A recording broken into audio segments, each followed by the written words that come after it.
Chapter 98. Then why don't you ask me why I didn't come home last night? Yi Joga asked. You know what shameful things you've done. Do you still have the face to ask me? Yi Yuxuan had a look of, I don't have a shameless daughter like you. Father, you're wrong. I really have the face to ask you about what I've done. I originally wanted to give you a surprise, but I didn't expect that you wouldn't distinguish between right and wrong, and want to kill me. Do you hate me so much that you want me to die? Although Yi Joga already knew that his father was a scumbag, he still felt helpless sometimes.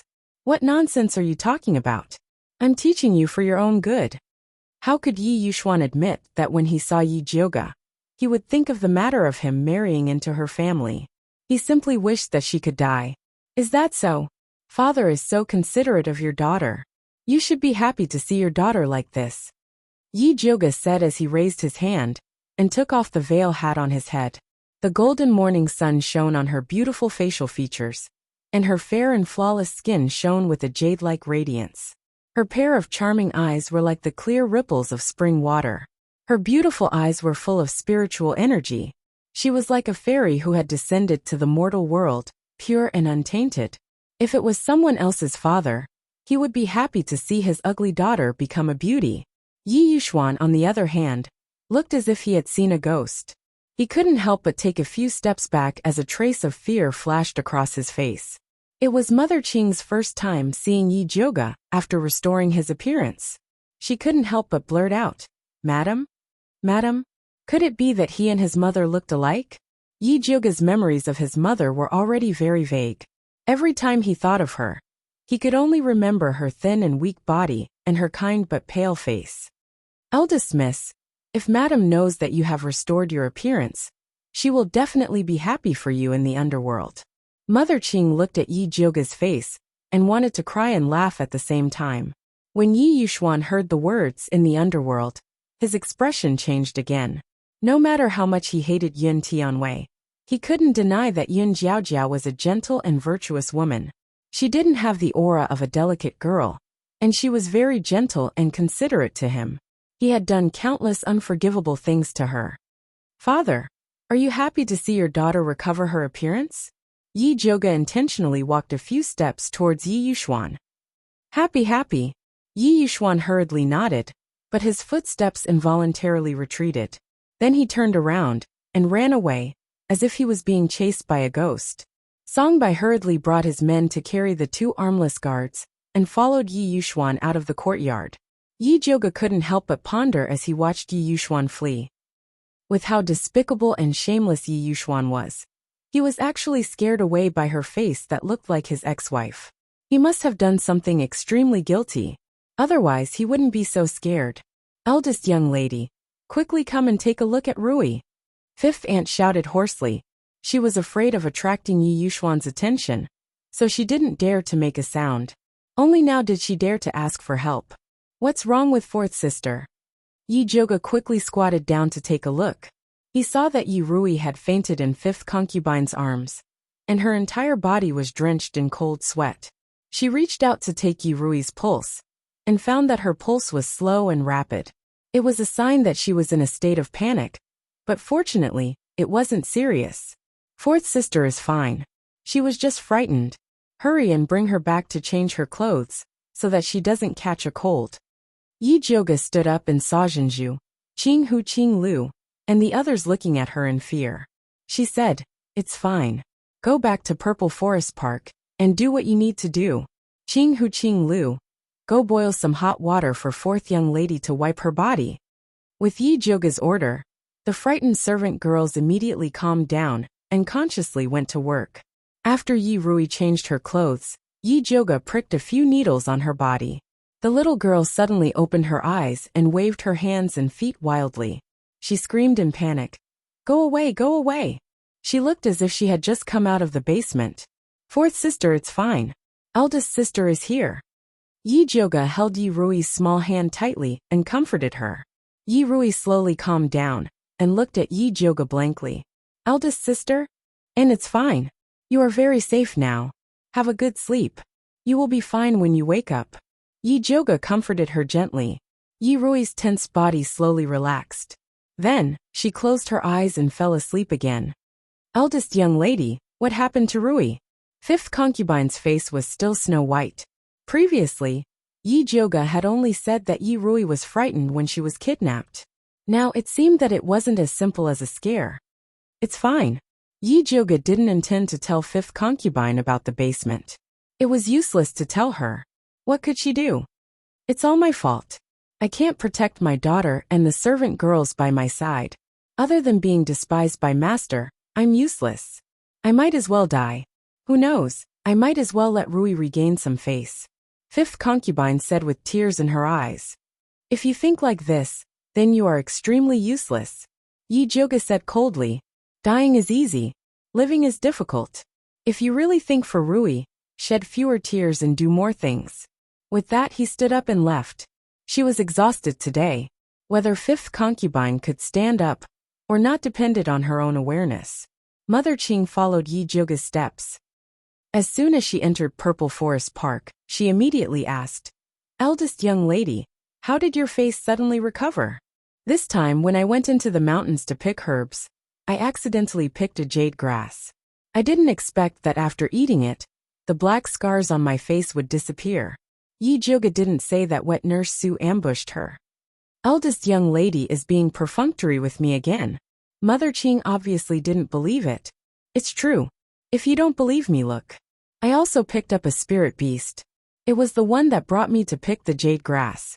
Yi Jioga quickly grabbed the fat black rat. What kind of spirit beast is this?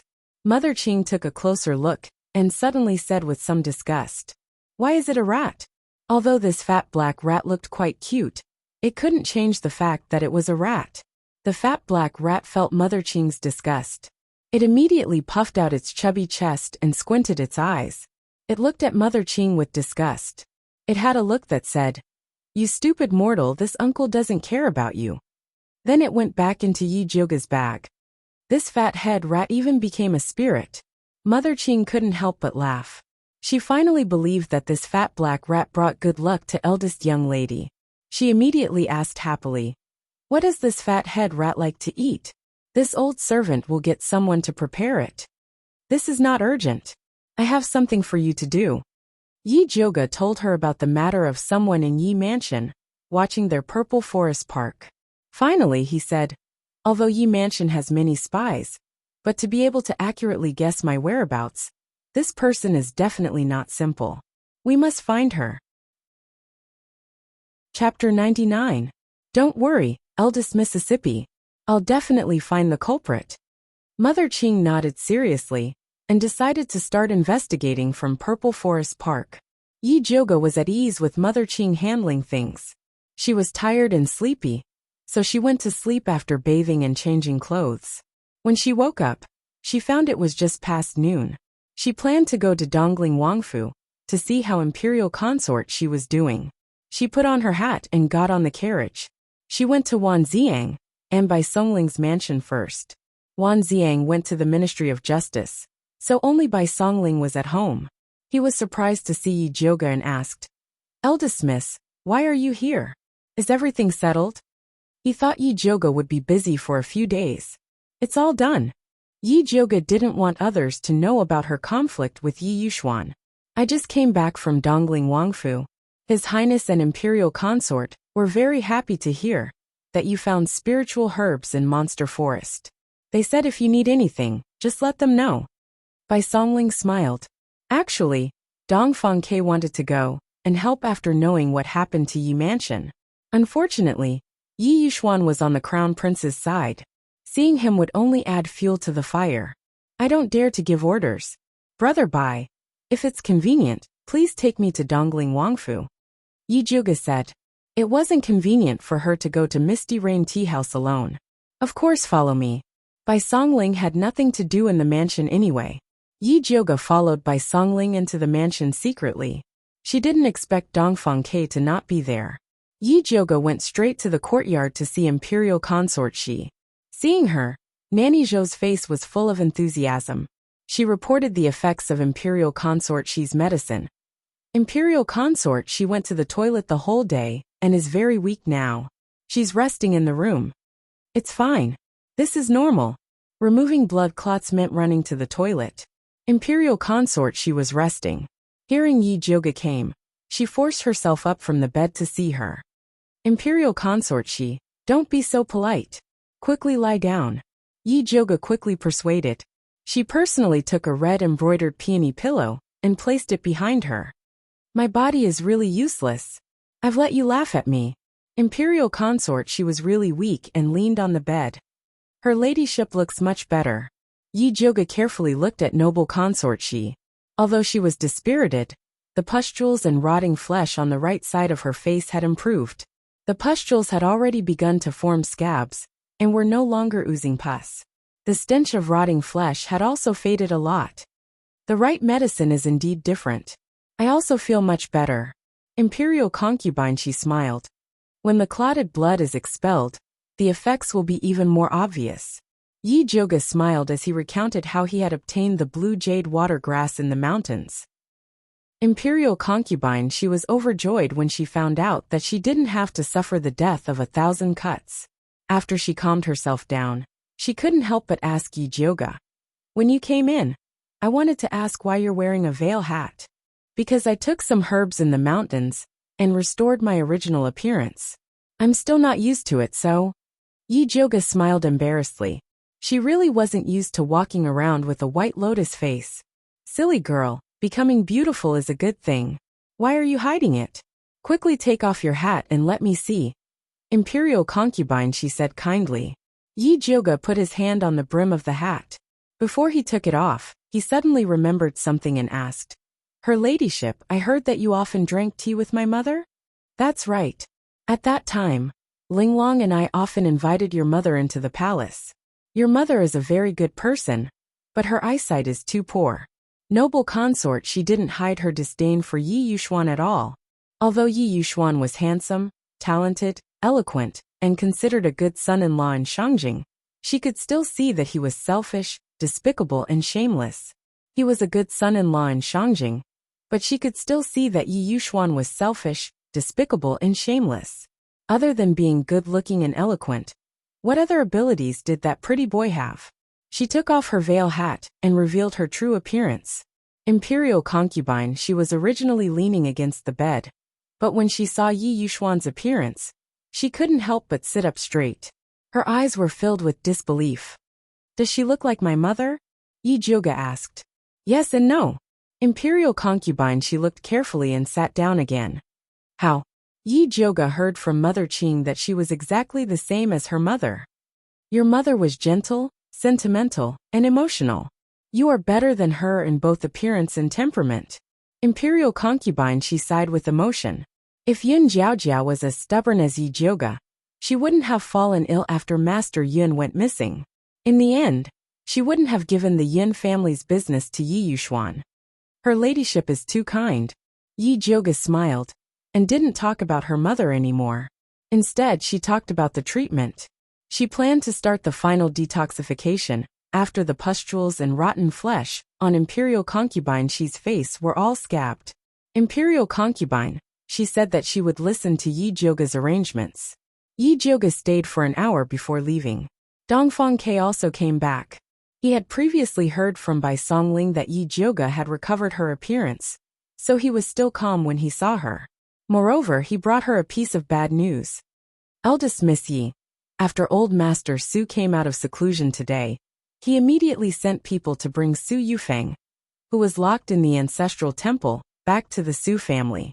Why did old man Su suddenly come out of seclusion? Yi Jyoga was shocked. From Yi Yuxuan's expression, it seemed like he didn't know anything. Otherwise, he wouldn't be in the mood to find trouble with her. I also just heard the news. Old man Su has successfully advanced to Spirit Master. Dongfang Ke looked at Yi Jyoga worriedly and said, You have to be careful. Old man Su coming out of seclusion is the Su family's matter. What does it have to do with me? Yi Jyoga didn't care much. If Su Yufeng came back, then so be it. As long as she dared to make a move, he could chop off her claws. You don't know. Old man Su is from a grassroots family. His temper is explosive, unreasonable, and extremely protective. If Su Yufeng and her daughter say bad things about you in front of him, I'm afraid he will make things difficult for you. Dongfang K sighed. Could it be that he wants to personally teach a junior like me a lesson?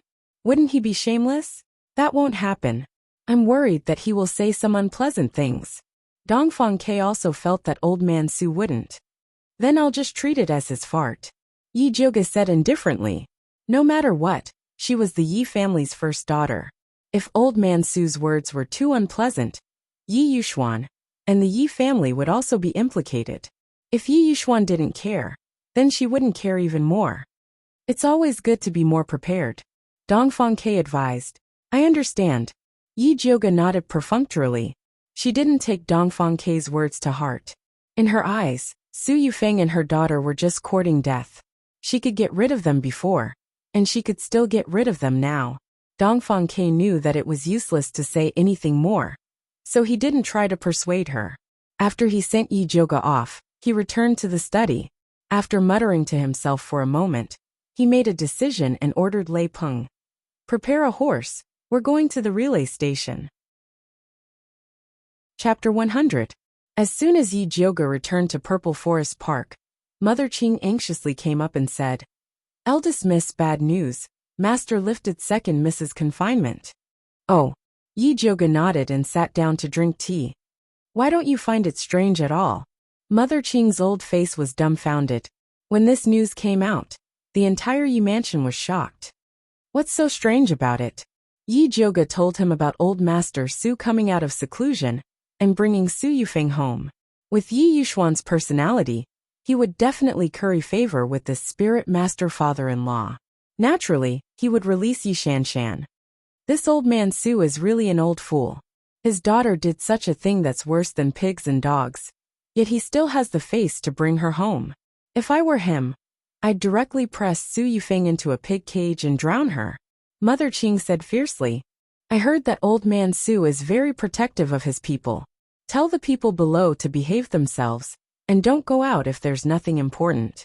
Yi Jioga was worried that Yi Yuxuan, that shameless scum of a father, would use her servants to curry favor with his father-in-law. Don't worry, First Mississippi. They know what to do. Under the training of Mother Qing, the maids of Purple Forest Park were even more sensitive to the movements of the Yi family than rabbits. Seeing the rise of the second miss, what else could they not understand? Recently, they were even more well-behaved than quails. When they passed by the main courtyard, they would make a detour. They've suffered with me. I'll give each of them a red packet later as a way to calm their nerves. Yi Jioga was also helpless. Yi Yuxuan and Su Yufeng didn't dare to touch her, so they thought about touching the people around her every day. The servants in her courtyard were frightened every 2 or 3 days, and it was hard on them. What's so hard about it? Being able to serve young miss is their good fortune from their previous life. Mother Qing's words were not boasting. In the Yi mansion, there was no master like Yi Jioga, who treated his servants as his own people. Although they would be scared out of their wits by master and madam from time to time, Yi Jioga would always come to their rescue in time, making them incomparably touched. Compared to those masters who beat and scolded their servants, and often pushed them out to take the blame, Yi Jioga was simply the reincarnation of Buddha. The servants of Purple Forest Park had banded together after being frightened time and time again. Not to mention, Yi Jioga was very generous.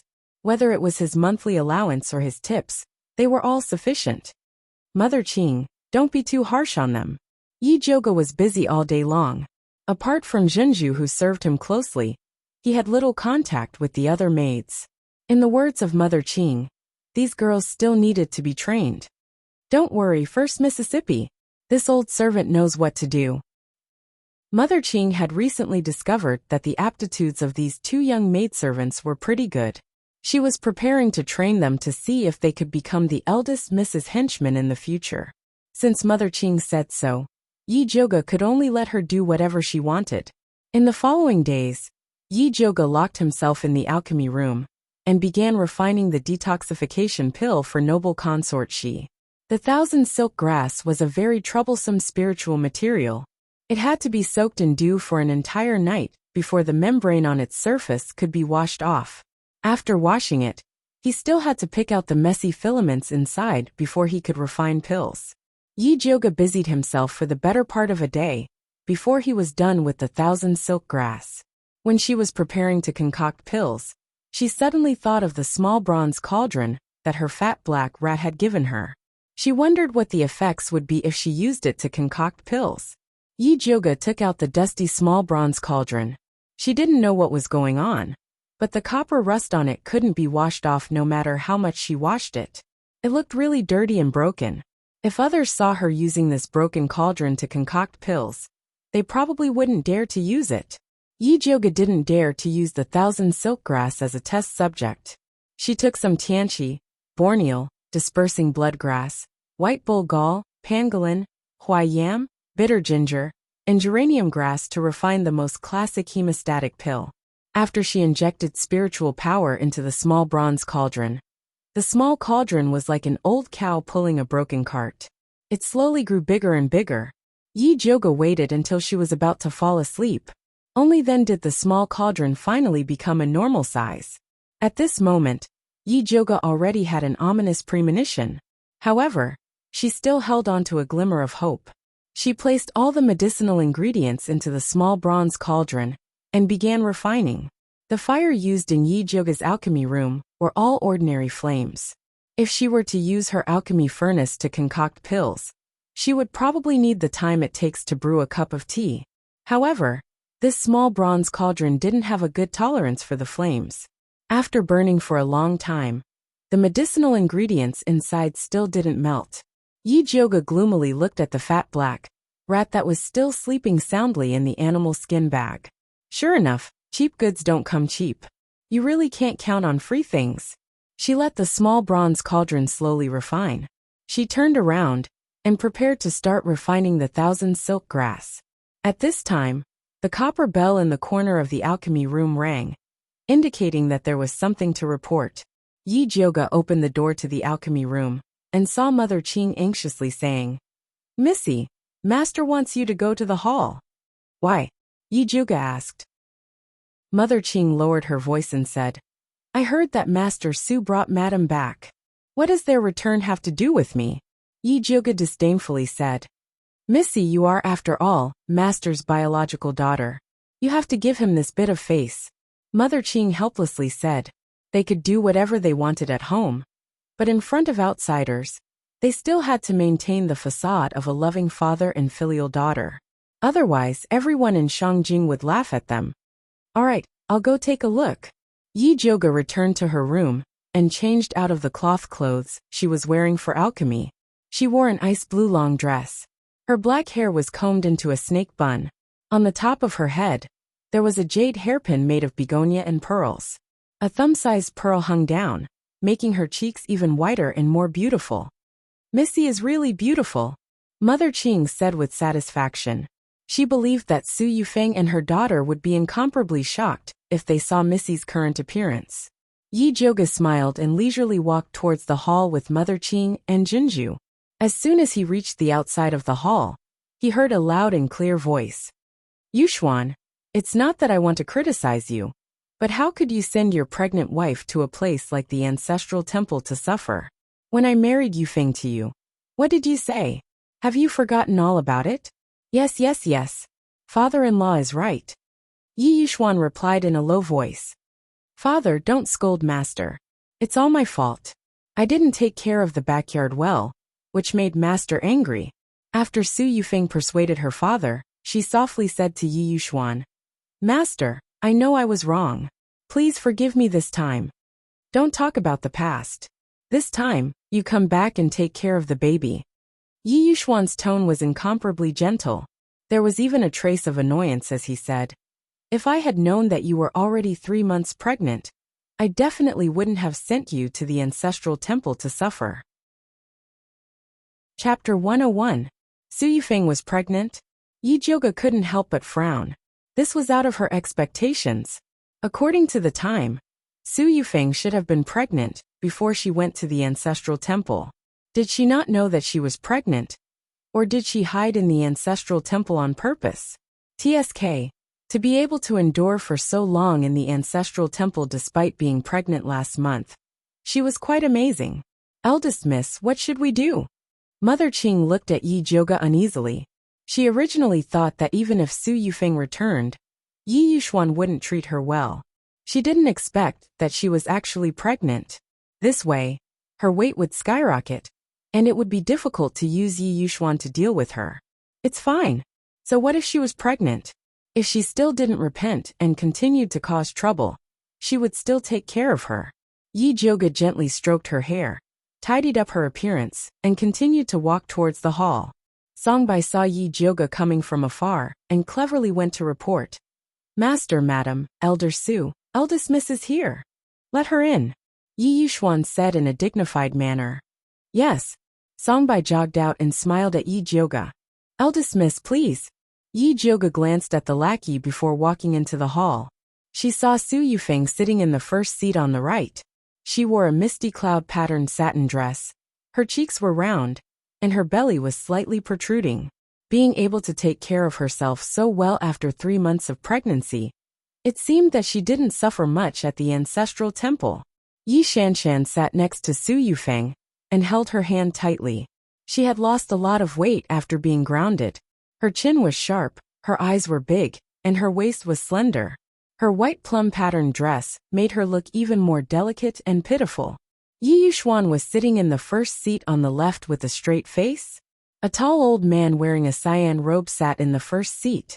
His hair was pure white, his eyes were as big as copper bells, and his skin was dark. He looked very mighty. At this moment he turned his head to ask Su Yufeng, "Who is this girl?" It seemed that he didn't recognize Yi Jioga at all. Su Yufeng couldn't hear her father's question at all. She looked at Yi Jioga in shock. She heard that Yi Jioga looked very similar to Yun Jiaojiao when he recovered his appearance, but she didn't expect it to reach this point. Your daughter greets father and old master Su. Yi Jioga also bowed to great-grandfather Su on account of his age. She had the demeanor of a young lady from a noble family. You're Yi Jioga? Old master Su frowned. His impression of Yi Jioga was that of an ugly and wretched fool. How did she suddenly become a beauty? Yi Shanshan looked at Yi Jioga with jealousy and said in a neutral tone, I didn't think that after not seeing you for a while, you would become a swan from a toad. Fourth sister, you flatter me. I didn't think that after father grounded you for so long, you still haven't changed your bad habit of speaking without thinking. Yi Jioga smiled indifferently. Jioga, how can you talk to your little sister like that? Su Yufeng completely forgot that she was in a sorry state when she was driven out of the Su family. She arrogantly reprimanded, You don't have the least bit of family upbringing. Madam is right. Jioga will definitely learn from you in the future. Next time you go to the ancestral shrine, you must remember to inform me in advance. Yi Jioga respectfully replied. Su Yufeng's face paled and her expression became incomparably ugly. Grandfather, look at big sister. Mother only said one sentence to her, and she retorted to mother like this. Yi Shanshan said to old master Su in a spoiled manner. Second sister, what do you mean by that? Yi Jioga pretended to be surprised and asked. Could it be that it's wrong for me and madam to learn from family upbringing? Or do you think it's wrong for us to go to the ancestral shrine? Yi Shanshan was rendered speechless by Yi Jioga's words. Alright Jioga, your mother just said one sentence to you. Don't talk back so easily. Yi Yuxuan put on the airs of a father. When Yi Jioga heard Yi Yuxuan say that Su Yufeng was her mother, the anger in her heart couldn't help but spew out. She could tolerate anything Yi Yuxuan said, but this was the only thing she couldn't tolerate. She looked at Yi Yuxuan and said word by word. My mother's surname is Yun, not Su. Forget it, old master. Jioga has grown up. It's normal for us to not be close. Please don't blame her. Su Yufeng's eyes were filled with tears. She bit her lips and looked delicate and pitiful. Big sister, how can you treat mother like this? People always say that the grace of raising is greater than the grace of life. Mother raised you from a young age, and always thinks of you when there's something good. Even I can't compare to her. Is this how you repay her? Do you still have a conscience? Yi Shanshan scolded. It could be seen that she had been brewing these words in her heart for a long time. That's right. Yi Jioga smiled and said mockingly. If madam hadn't raised me from a young age, I wouldn't have become a famous good-for-nothing ugly girl in Shangjing. Both Su Yufeng and Yi Shanshan's expressions changed. For a moment, they didn't know what to say. Enough! Old Master Su suddenly slammed the table, and the mahogany table immediately shattered. Previously, others told this old man that the eldest miss of the Yi family is arrogant and despotic. She contradicts the mistress, bullies her younger sister, and even looks down on her father. This old man didn't believe it at that time. Now that this old man has seen it with his own eyes, she really is a little hussy who doesn't know the rules. Old Master Su's voice was full of energy, causing everyone's ears to ring. Even the servants outside could hear it clearly. Him using a little hussy to describe Yi Jioga was no different from pointing at her and calling her a little slut.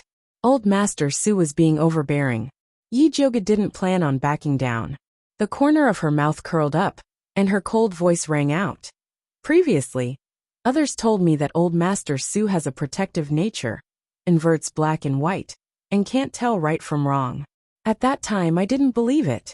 Now that I've seen it with my own eyes, he really is a righteous old thing who bullies the younger generation. Old Master Su had been in Shangjing for so many years, but this was the first time he had been insulted by a junior. He was so angry that his entire body was trembling. Rebellious girl. How dare you speak to Old Master Su like that? Hurry up and kneel. Yi Yuxuan slammed the table, looking even more agitated than Old Master Su. Yi Jioga didn't say anything. She just stared straight at him, and a pair of beautiful eyes that resembled Yun Jiaojiao's shot out a blazing light. Yi Yuxuan felt guilty the moment he saw Yi Jioga's face. He couldn't help but shift his gaze away, and dryly said to Old Master Su, "Father-in-law, Jioga is young and insensible, and offended you. Please don't take it to heart." "That's right, father, I beg you for my sake, let Jioga off this time." Su Yufeng also stood up, and said with tears in her eyes, "Jioga lost her mother when she was young, so her personality is a little spoiled. She will be more sensible in the future." Chapter 102. Mother, this isn't the first time big sister contradicts you. You endure it for father every time. Your daughter really feels sorry for you. Yi Shanshan suddenly turned around and knelt down in front of Old Master Su. She cried, "Grandfather, please seek justice for mother." That wronged look. It was as if Yi Jioga had done something unforgivable to them. Good. Old Man Su pointed at Yi Jioga and shouted angrily, "You little hussy, relying on Master Yun's power. You don't even put father and mother in your eyes. If you continue like this, you will become a monster. Today, this old man will help Master Yun discipline you, this unfilial and disloyal thing." After saying that, he actually raised his palm and slapped towards Yi Jioga. Yi Jioga didn't expect that Old Man Su, as a spirit master, would actually lower himself to attack a junior like her. It was already too late to take out the Thunder Snake illusionary whip. She could only pour all of her spiritual energy into her hands, preparing to take this move head-on. At this time, Mother Qing's skinny figure suddenly rushed out and blocked in front of Yi Jioga. A boom sound rang out. Old Man Su's palm glowed with a faint golden phosphorescence heavily landed on Mother Qing's body. Mother Qing's body flew out like a kite with a broken string, heavily landing on the ground. Her face was like golden paper, and her lips were deathly pale. With a wah sound, she spat out mouthfuls of dark red blood. Pearl was scared out of her wits at the side, directly paralyzed on the ground. Yi Jioga hurriedly went forward to take Mother Qing's pulse, discovering that her internal organs had been shaken out of place by Old Man Su's palm, and her injuries were extremely serious. Yi Jioga's expression was solemn. She took out the thunderfire needle and immediately sealed all of Mother Qing's major acupuncture points to stop the bleeding. She also took out an essence cultivating pill for her to barely stabilize her injuries. This old man finally knows why Yi Jioga, this little hussy, is so arrogant and willful. So it's all because of these dog servants causing trouble on the side. Old Man Su originally wanted to teach Yi Jioga a lesson, but was blocked by an old servant, making him very indignant. Hearing this, Yi Jioga's pupils seemed to be on fire, shooting out rays of extreme hatred. She reached out her hand towards the Thunder Snake illusionary whip wrapped around her waist. "Miss, don't go. Mother Qing used all her strength to press Yi Joga's hand. Her muddy old eyes were pleading, "Don't let this old servant suffer this palm for nothing." Yi Joga's body trembled and tears of humiliation flashed in his eyes. In the end, he gritted his teeth and withdrew his hand. Mother Qing was right. I'm not old Master Su's opponent at all. It's not wise to go against him now. Just you wait, one day. I will definitely make this rude and overbearing old fellow pay the price. Yi Joga forcefully spat out the foul air in her stomach. She helped Mother Qing up and coldly said to Yi Yuxuan, "Father, your daughter knows her wrongs. Can you let me go now? It's good that you know your mistake. Go back." Yi Yuxuan knew that Yi Joga regarded Mother Qing as his family. Elder Su had taught Yi Joga a lesson by beating up Mother Qing like this. He nodded and let her go. "Father, you spoil big sister too much. That's why she's so lawless," Yi Shanshan said with dissatisfaction. She wasn't willing to let Yi Joga leave just like that. "Shanshan, don't say any more. It's good enough that Joga knows her mistake." Su Yufeng pulled Yi Shanshan's hand and said meaningfully, "We can't make her kneel and apologize." "Why not? Every time I say something wrong and make father unhappy, you punish me to kneel and apologize to father. Why doesn't big sister need to kneel and apologize?" Yi Shanshan pouted and said to old Master Su coquettishly, "Grandfather, don't you think mother favors big sister too much? Shanshan is right. How can a simple, 'I know my mistake' be enough? It's better to make her kneel and apologize to Yufeng."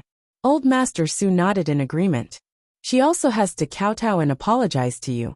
Just now, big sister talked back to you. I was really angry when I heard it, but I didn't dare to scold her." Yi Shanshan covered her face and said with grievance, "Last time, I only said a few words to big sister, and she slapped me several times. My face is swollen. How dare she treat you like this?" Old Master Su's thick eyebrows immediately stood up, and he said to Yi Yuxuan fiercely, "It seems that this little bitch has to be taught a lesson. After she kowtows and admits her mistake to Yufeng, Shanshan, and the three of us, we'll take her down and beat her 50 times. Before old Master Su could finish, Yi Shanshan impatiently added, "Then slap her another 50 times. All right, slap her another 50 times. Treat it as a lesson to her." Old Master Su nodded, as if it was a matter of course. "That's not good." Yi Yuxuan looked left and right, feeling a little awkward. If it was the Yi Joga of the past, he would have executed it without hesitation. However, he suddenly remembered how good Yun Jiaojiao was and couldn't bear to do it to Yi Joga's face. "What is this? You're too soft-hearted. That's why you spoiled this little bitch to be so lawless." Old Master Su was a little impatient and directly said to the Su family's guards that he brought, "You guys do it yourself and bring this little bitch over here." Yes, the Su family's guards were loyal to old Master Su and immediately nodded without hesitation to carry out the order. Yi Yuxuan frowned and wanted to stop the Su family's guards, but he was pulled back by Su Yufeng. "Old Master, father just came out of seclusion. Don't make him angry. You know his temper. If he gets angry, I'm afraid that even you will suffer," Su Yufeng said in a low voice. Yi Yuxuan immediately stopped in his tracks. Old Master Su had a bad temper. When his temper flared up, he didn't dare to ignore it. It was very possible that he would do it to him. Yi Joga looked at the Su family's guards that were rushing towards him and turned to Yi Yuxuan and said, "Father, are you going to let the Su family's people act so presumptuously here? You were disrespectful to your elders first. That's why old master taught you a lesson." Yi Yuxuan avoided Yi Joga's gaze. "Old master, how can you treat eldest miss like this?" Mother Qing's hair was disheveled as she sternly shouted. In her own family's territory, she was forced to kowtow by the Su family's people, and was even slapped. They were trying to trample eldest miss to death. "This old servant talks too much. Slap her 100 times first." Su Yufeng's eyes narrowed as a cold light shot out. Yes, the Su family's guards reached out to grab Mother Qing. Yi Joga's eyes emitted a cold light as her body overflowed with killing intent. She flipped her hand and pulled out the Thunder Snake illusionary whip, and injected all of her spiritual power into it. The Thunder Snake illusionary whip turned into a purple lightning snake with a cold and fierce aura. It fiercely lashed towards the guards. Bang, bang, bang. Loud sounds rang out. The Su family's guards screamed as they were sent flying. When they landed on the ground, they spat out a few mouthfuls of blood, along with pieces of their internal organs. Then they fell limply to the ground, no longer breathing. Chapter 103. You little hussy, you actually dared to make such a vicious move, just because of a slight disagreement. You simply have the heart of a snake and a scorpion. Old Master Su watched as the guard he had painstakingly nurtured was killed by Yi Jioga in a single move. The anger in his heart erupted like a volcano, causing his face to turn red. Although these guards weren't spirit guards, they were still carefully selected by him to keep up appearances. Great-grandfather Su, I respect you as an elder and am extremely respectful towards you. However, in order to help your daughter and granddaughter forcibly seize my Yin family's property, you actually dared to lay such a vicious hand on me. Let me tell you, even if you kill me today, my Yin family's property will not fall into your hands. Yi Jioga used his spiritual energy to say these words, which spread far and wide across the entire street. Damned hussy, what nonsense are you spouting? Grandpa Su was so angry that his beard trembled. He pointed at Yi Jioga and scolded. How is my Su family not stronger than yours? Do I need to covet your Yin family's possessions? No matter how big your family's business is, can you leave it to your daughter or your granddaughter? Yi Jioga sneered and said, killing me is not enough. If you have the ability, then kill my father as well. This way, your Su family can legitimately come and seize our family property. Not only did Yi Jioga want to kill great-grandfather Su, but he also wanted to ruin the old man's reputation. Damned hussy, I'll smash your mouth. Let's see if you still dare to talk nonsense. Old Master Su flew into a rage. In the next second, he appeared in front of Yi Jioga and attacked her with a golden palm. Yi Jioga swung the lightning snake illusionary whip in his hand, and a purple whip shadow tore through the air towards Old Master Su. Old Master Su neither dodged nor gave way. He raised his hand and wrapped it around the head of the lightning snake mirage whip. A golden light followed the whip and blasted towards Yi Jioga. Yi Jioga felt as if the hand holding the whip had been struck by a heavy hammer. The web between his thumb and forefinger went numb, and the whip was snatched away by Old Master Su. Old Master Su was very satisfied with this spiritual weapon, but he said righteously, "This spiritual whip is a lethal weapon in your hands. You are not worthy of using it." As he spoke, he raised his palm and slapped Yi Jioga's face. This time, he used 50% of his strength. If this palm really landed on Yi Jioga's face, his face would immediately be crippled. A furious red light flashed in Yi Jioga's eyes. The thunderfire needle slipped from her sleeve and was pinched between her slender white fingers. She was about to stab it into Old Master Su's heart. At this moment, a thunderous clap suddenly came from behind Old Master Su. Old Master Su's eyes widened, and he immediately countered with a palm strike towards the ambusher. That person suddenly stopped and said mockingly, "Old Man Su, you're an old man with half your body buried in the earth. How dare you attack a little girl? Do you have any shame?"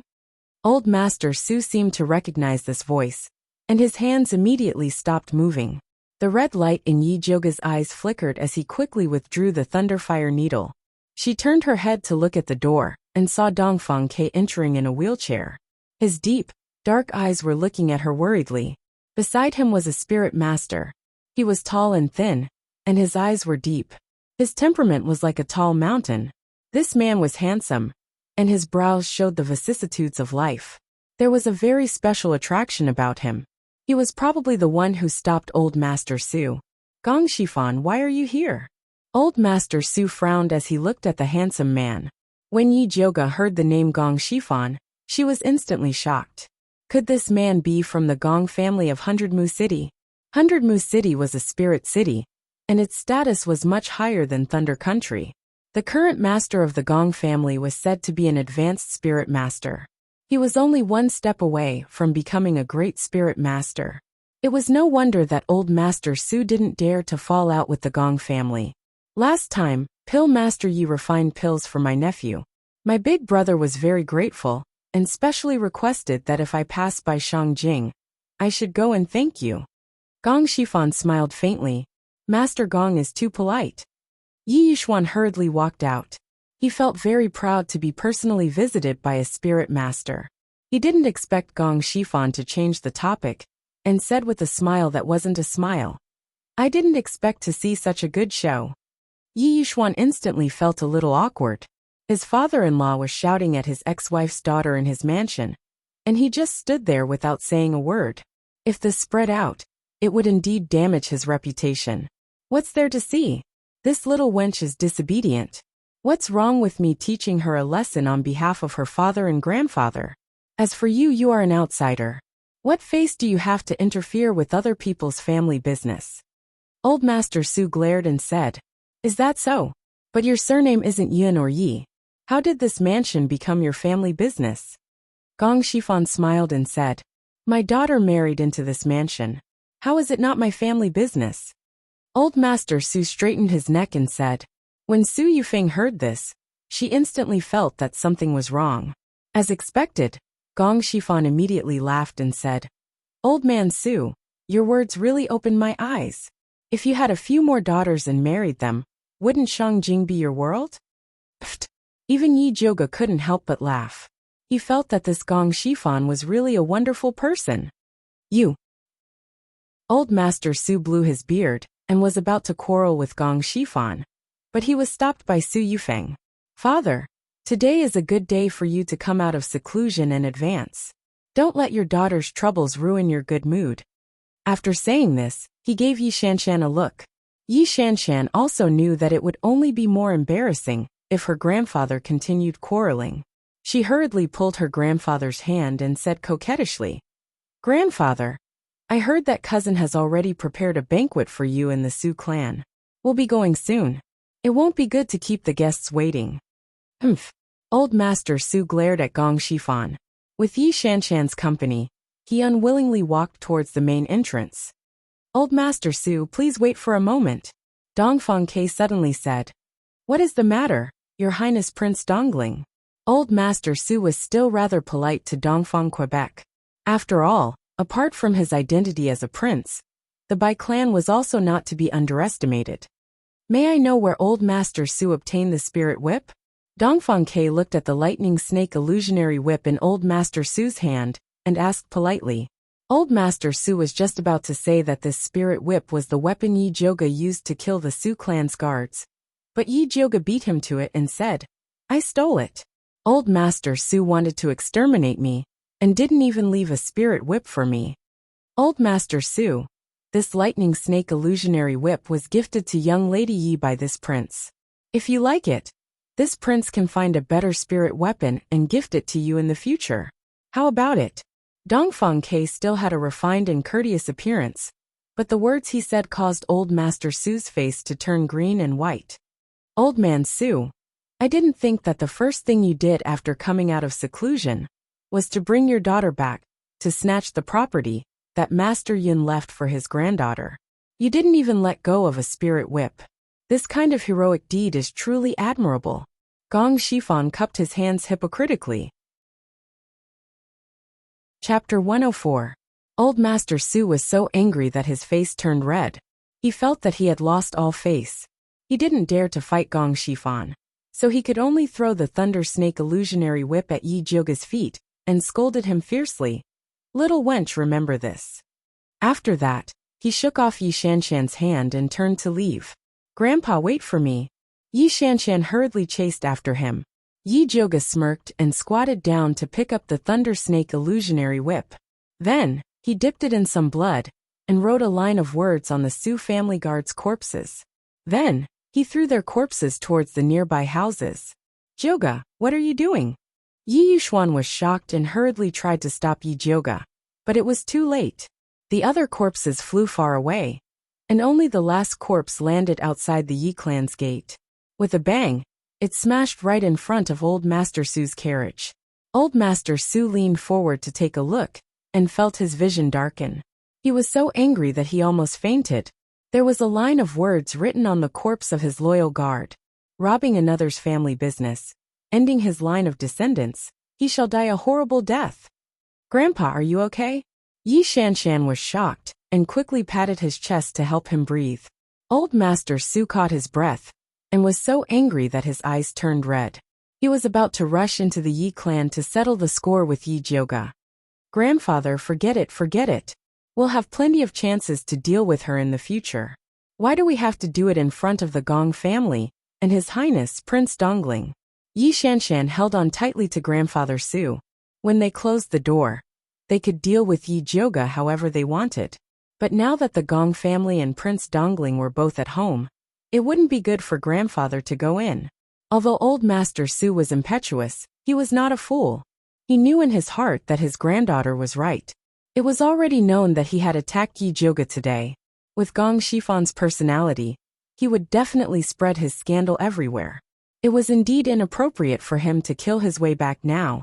Old Master Su's chest heaved violently. He finally suppressed the anger in his heart and fiercely ordered the carriage driver. Go! What do we do with the corpse? The driver asked cautiously with a pale face. He didn't expect that the guards who were valiantly following Old Master Su would be sent flying out of the Yi family like this. Take him away. Great-grandfather Su squeezed out these 2 words through gritted teeth. The coachman immediately carried the guard's body up. He didn't dare to put it in the carriage, so he could only wrap it up in cloth and put it under his seat. Just like that, he rushed back to the Su residence. Su Junqing was currently receiving the distinguished guests who had come to congratulate Old Man Su on his advancement.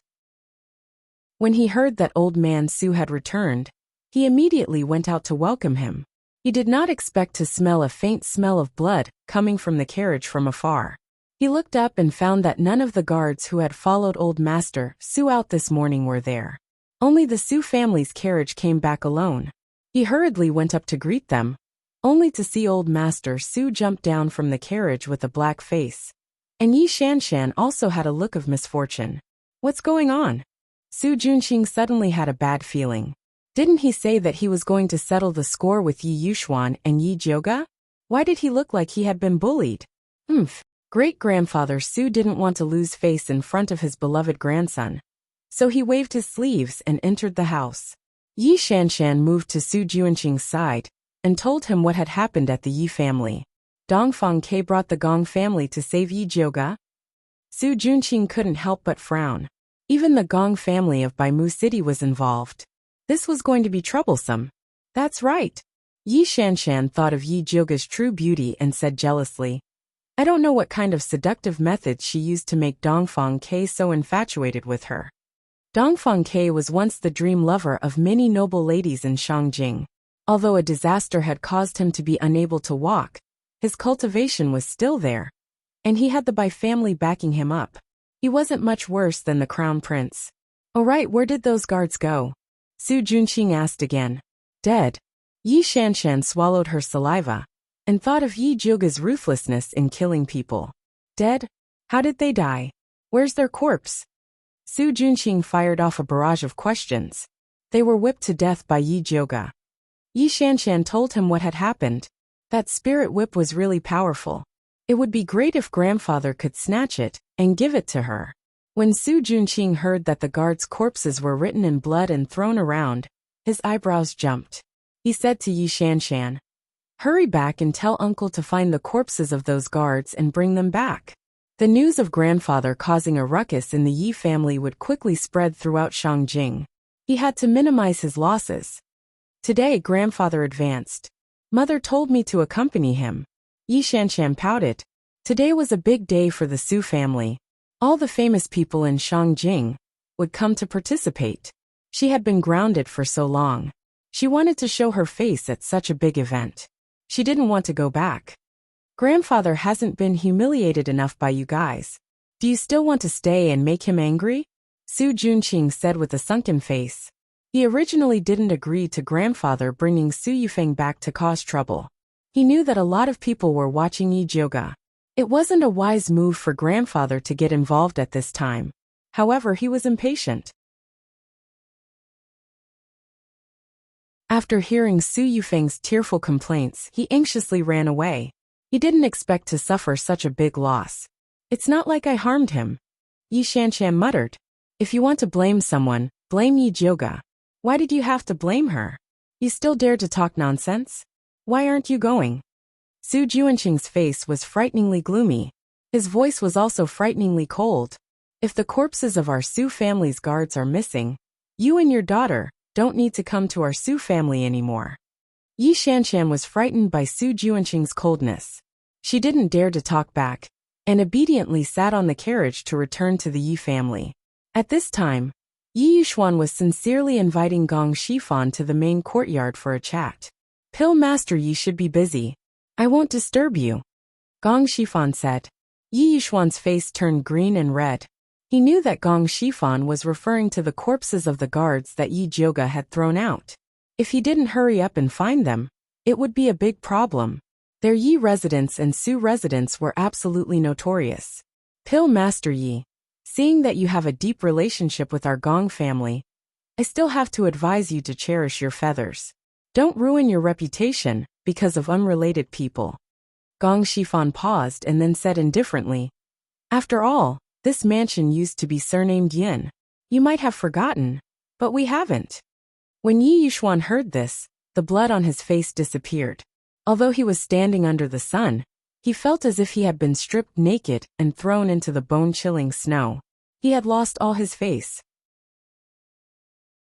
Chapter 105. Su Yufeng saw that the situation wasn't right. She was afraid that Yi Yuxuan would really be moved by Gong Shifan's words, so she clutched her stomach and cried out, Master, this concubine's stomach hurts. Yi Yuxuan came back to his senses and hurriedly went to support her. After that, he hurriedly bid farewell to Gong Shifan and Dongfang, Quebec. My body isn't feeling well, so I won't be accompanying the two of you. After that, he helped Su Yufeng up and quickly left, looking like he was fleeing. Seeing Yi Yuxuan and Su Yufeng lose face, Yi Jioga felt an indescribable joy in his heart. She walked towards Gong Shifan and Dongfang Ke, bowing solemnly. Grandmaster Gong, Your Highness Prince Dongling, Jioga will definitely remember the kindness you have shown me today. If they hadn't stopped her in time, she would have killed old Master Su out of anger, and the thunder fire needle would have been exposed. Miss Yi, you don't have to be so polite. Gong Shifan helped her up and laughed heartily. In the past, Master Yin had once gifted me a pill. Today, I have repaid the old man's kindness. Yi Jioga knew that Gong Shifan was just being polite, but he was still very grateful to him. Young Lady Yi, old man Su is narrow-minded and vengeful. I'm afraid he will still deal with you. If you need any help from our Gong family, you can use this token to find us. Gong Shifan took out a palm-sized black token and handed it to Yi Jioga. There was a mysterious eye engraved on the token, and inside it was the word palace in flamboyant calligraphy. In the Azure Billow continent, the color of black was respected, and this token was obviously very valuable. Yi Jioga had not expected that Gong Shifan would actually give her a token. Her questioning gaze immediately landed on Dongfang, Quebec. After all, he was the one who had brought her here. Dongfang Ke nodded and indicated for her to accept the token. Yi Jioga hesitated for a moment before accepting the token. He cupped his hands in thanks and said, In that case, I'll thank Master Gong first. Miss Yi, you're too polite. I still have something to do, so I'll take my leave. Gong Shifan cupped his hands and left in a flash. Your Highness. Yi Jioga looked at Dongfang, Quebec. What was going on? She had to be given an explanation. It's not convenient to speak here. Can eldest miss find another place? Dongfang Ke said in a low voice. If Prince Dongling doesn't mind, why don't you come and have a seat in my courtyard? Yi Jioga said. Mother Qing was injured. She did not want to leave Yi Mansion. All right. Dongfang Ke nodded. Yi Jioga wanted to go back and help Mother Qing, but he was rejected. No, this old servant can walk. Mother Qing leaned on Zhenju and said, She was just a servant. How could she let the eldest miss help her up personally? If word got out, others would think that their Purple Forest Park was a place without rules. Eldest miss, rest assured. This servant can support Mother Qing. Zhenju used to work as a watering maid. Although she didn't have much else, she still had a lot of strength. Seeing that Mother Qing insisted, Yi Jioga didn't force her. Returning to Purple Forest Park, Yi Joga insisted on giving Mother Qing a new diagnosis and treatment. After using medicine to stabilize her condition, he went to greet Dongfang Quebec. Dongfang Ke was deep in thought under the red flower tree in Yi Joga's courtyard. He didn't even notice Yi Joga walking over. "What is your highness thinking about?" Yi Joga poured him a cup of hot tea. Dongfang Ke came back to his senses. Looking at Yi Joga's delicate and beautiful face under the sunlight, he couldn't help but lower his eyes and say, "Eldest miss, are you wondering why the Gong family is showing goodwill towards you?" "That's right." Yi Joga didn't feel that the Gong family and grandfather's relationship was that good. Even if there was a relationship where they gave him medicine, it should be based on a transaction of gold and silver. "That's because I told them that your medical skills are superb. You were even able to cure the demonic poison in my body, and noble consort Xi's strange illness." Dongfang Ke raised his head and looked at Yi Joga apologetically. "I didn't discuss it with you before making a decision. You won't blame me, right? You also want to help me. Why would I blame you?" Yi Joga smiled and asked, "Does the Gong family have a patient?" N, the youngest son of the Gong family's current patriarch, not only has a purple aptitude, he also inherited the Gong family's purest eye technique bloodline. At such a young age, he has already cultivated the white pupil technique. However, a year ago, he suddenly contracted an eye disease and became blind. The Gong family searched for spiritual doctors all over the world to treat him, but unfortunately, he still hasn't recovered, Dongfang Ke slowly said. Yi Joga pondered for a moment, then said, "I haven't seen the Gong family's young master's eyes, so I can't guarantee that I can cure him." The cause of blindness was complicated and not easy to treat, so she didn't dare to boast. "That's not a problem. The Gong family isn't someone who only cares about the benefits in front of them. You just need to be on good terms with them. In the future, if you have news about Great Master Yin, just put in a few good words for the Gong family in front of him," Dongfang Ke said calmly. The Gong family didn't think that Yi Joga would be able to treat their young master's eyes. What they cared about was Yin Tianwei's reputation. A few years ago, they had wanted to use Yi Joga to find Yin Tianwei. However, at that time, Yi Joga was simply too useless and had no value in cooperating with him. Only then did the Gong family invite Yi Yuxuan over to refine pills. If Yi Joga hadn't said that she had obtained the treasure that her grandfather had specially left for her in the 10,000 feet abyss, the Gong family wouldn't have come forward to help her. Alright then. How could Yi Joga dare to say that the matter of her being in the 10,000 feet abyss was fake? She was still searching for her grandfather's whereabouts. However, if the Gong family's goodwill was only for her to help treat the illness, then it wouldn't be a big deal. Her medical skills couldn't be compared to her grandfather's, but it was still much better than Yi Yuxuan's. If she had the chance, she would flip through Yi Yuxuan's medical records and see what medicine he had given to the Gong family's young master. Mr. Shi Fan is a forthright person and is someone worth befriending. You don't have to worry. Dongfang Ke was afraid that Yi Joga would feel burdened, so he comforted her. "I thought that the relationship between the Gong family and the Crown Prince would be better." Dongfang Ke's eyelids drooped slightly, his tone carrying a hint of ridicule. "The Crown Prince always has a good relationship with any aristocratic family." Dongfang Ke's eyelids drooped slightly, his tone carrying a hint of mockery. The Crown Prince had always been high profile, especially when it came to the Gong family. He would make a big fuss, as if he was afraid that others wouldn't know that he had a good relationship with the Gong family. Yi Joga immediately knew that if he really had a good relationship with the Gong family, then he and Gong Shifan should have come. "It's getting late, I'll take my leave first." Dongfang Ke was an outsider after all, so it wouldn't be good for him to stay at Yi Joga's place for too long. "I'll send you off." Yi Joga stood up and wanted to send Dongfang Ke off. "No need." Dongfang Ke waved his hand and said, "There are many things to do in your courtyard, go busy yourself. I'll go out by myself." Yi Joga thought of Mother Qing's injuries, so she didn't insist and asked Shinju to help send the guest off. When she returned to Mother Qing's room, she saw Mother Qing propping herself up and anxiously saying, "Young miss, why aren't you sending His Highness Prince Dongling off? This was such a good time to be alone." Chapter 106. His Highness doesn't allow me to send you off. Also, I'm worried about you.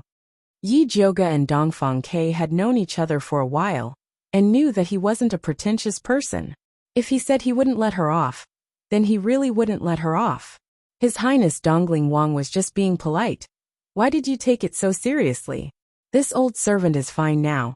There's no need for you to worry. Mother Qing was so angry that she almost vomited blood again. Why was her young miss so dense? She had finally recovered her true appearance, and was taking the opportunity to get to know young talents everywhere. Why was she still pushing away talents? How could she find a good husband like this? Yi Jioga didn't understand Mother Qing's intention to create a chance for her and Dongfang Quebec. She thought that her injuries had worsened and quickly stood up. Rest well. I'll go refine some blood-clotting pills for you. Then, she left without waiting for Mother Qing to speak. Yi Jioga arrived at the pill refining room, and saw the pill fire under the bronze cauldron slowly extinguishing. She just remembered that she was refining the blood-clotting pills. Now it could be put to good use. It was just that he didn't know what grade of pill this slow cauldron was going to refine. Yi Jioga casually opened the cauldron, and a faint medicinal fragrance instantly filled the entire pill refining room. At this smell, could it be a high-grade pill? Yi Jioga was startled, and was about to refine the pill. Suddenly, a fat black figure flew to the side of the cauldron like lightning. It turned out that the fat black rat that had been sleeping at the side had suddenly woken up. It puffed up its cheeks, and its face immediately turned into a pufferfish. What are you doing? Yi Jioga suddenly had a bad feeling, and quickly reached out to grab the fat black rat.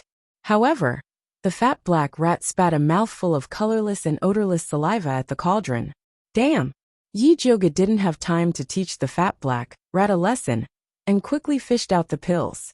The blood-clotting pills that should have been red had turned white. Only one was dark red. Yi Jioga fiercely looked at the unhygienic fat black rat, causing her to waste a cauldron of pills. The fat black rat still didn't know that it had caused a disaster. It stretched out its little paw and shouted at Yi Jioga. Pippi! It looked like it was asking her for money. You have to eat the saliva that you spat out yourself. How disgusting! Yi Jioga said disdainfully. Pippi!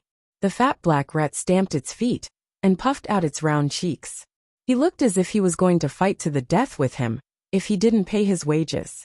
Here, here, here. Yi Jioga didn't want this batch of saliva pills anyway, so he gave them all to the fat black mouse.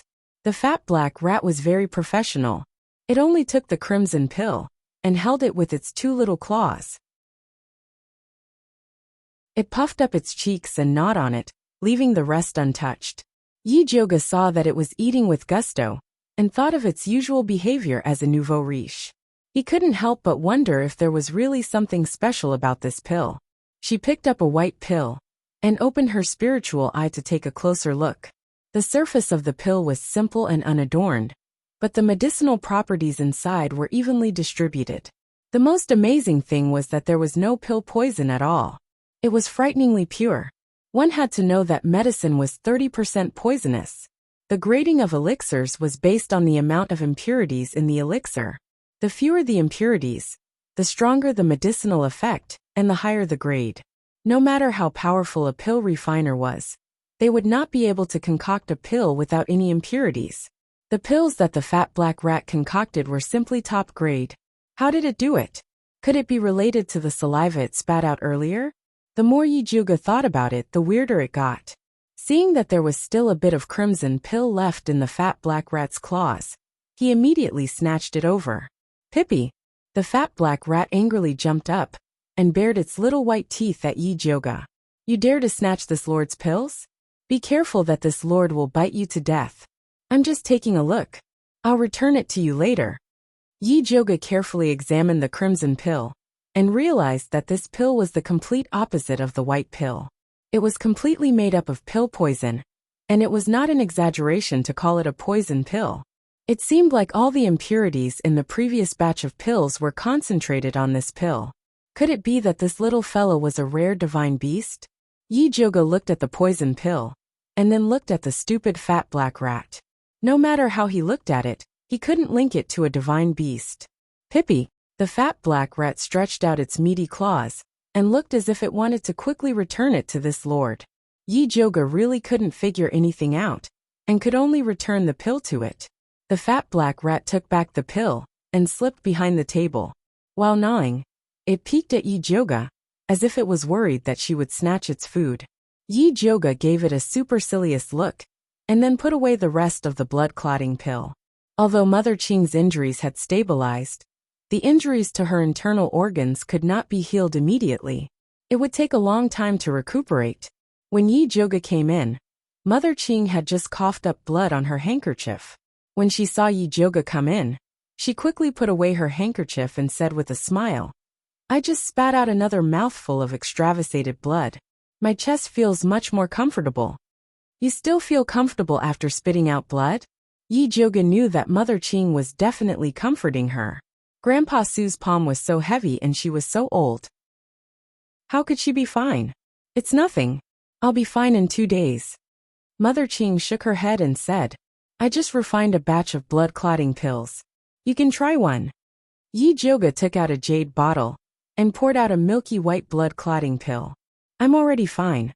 Why would I need to eat pills?" "Eldest miss, you can keep it for yourself.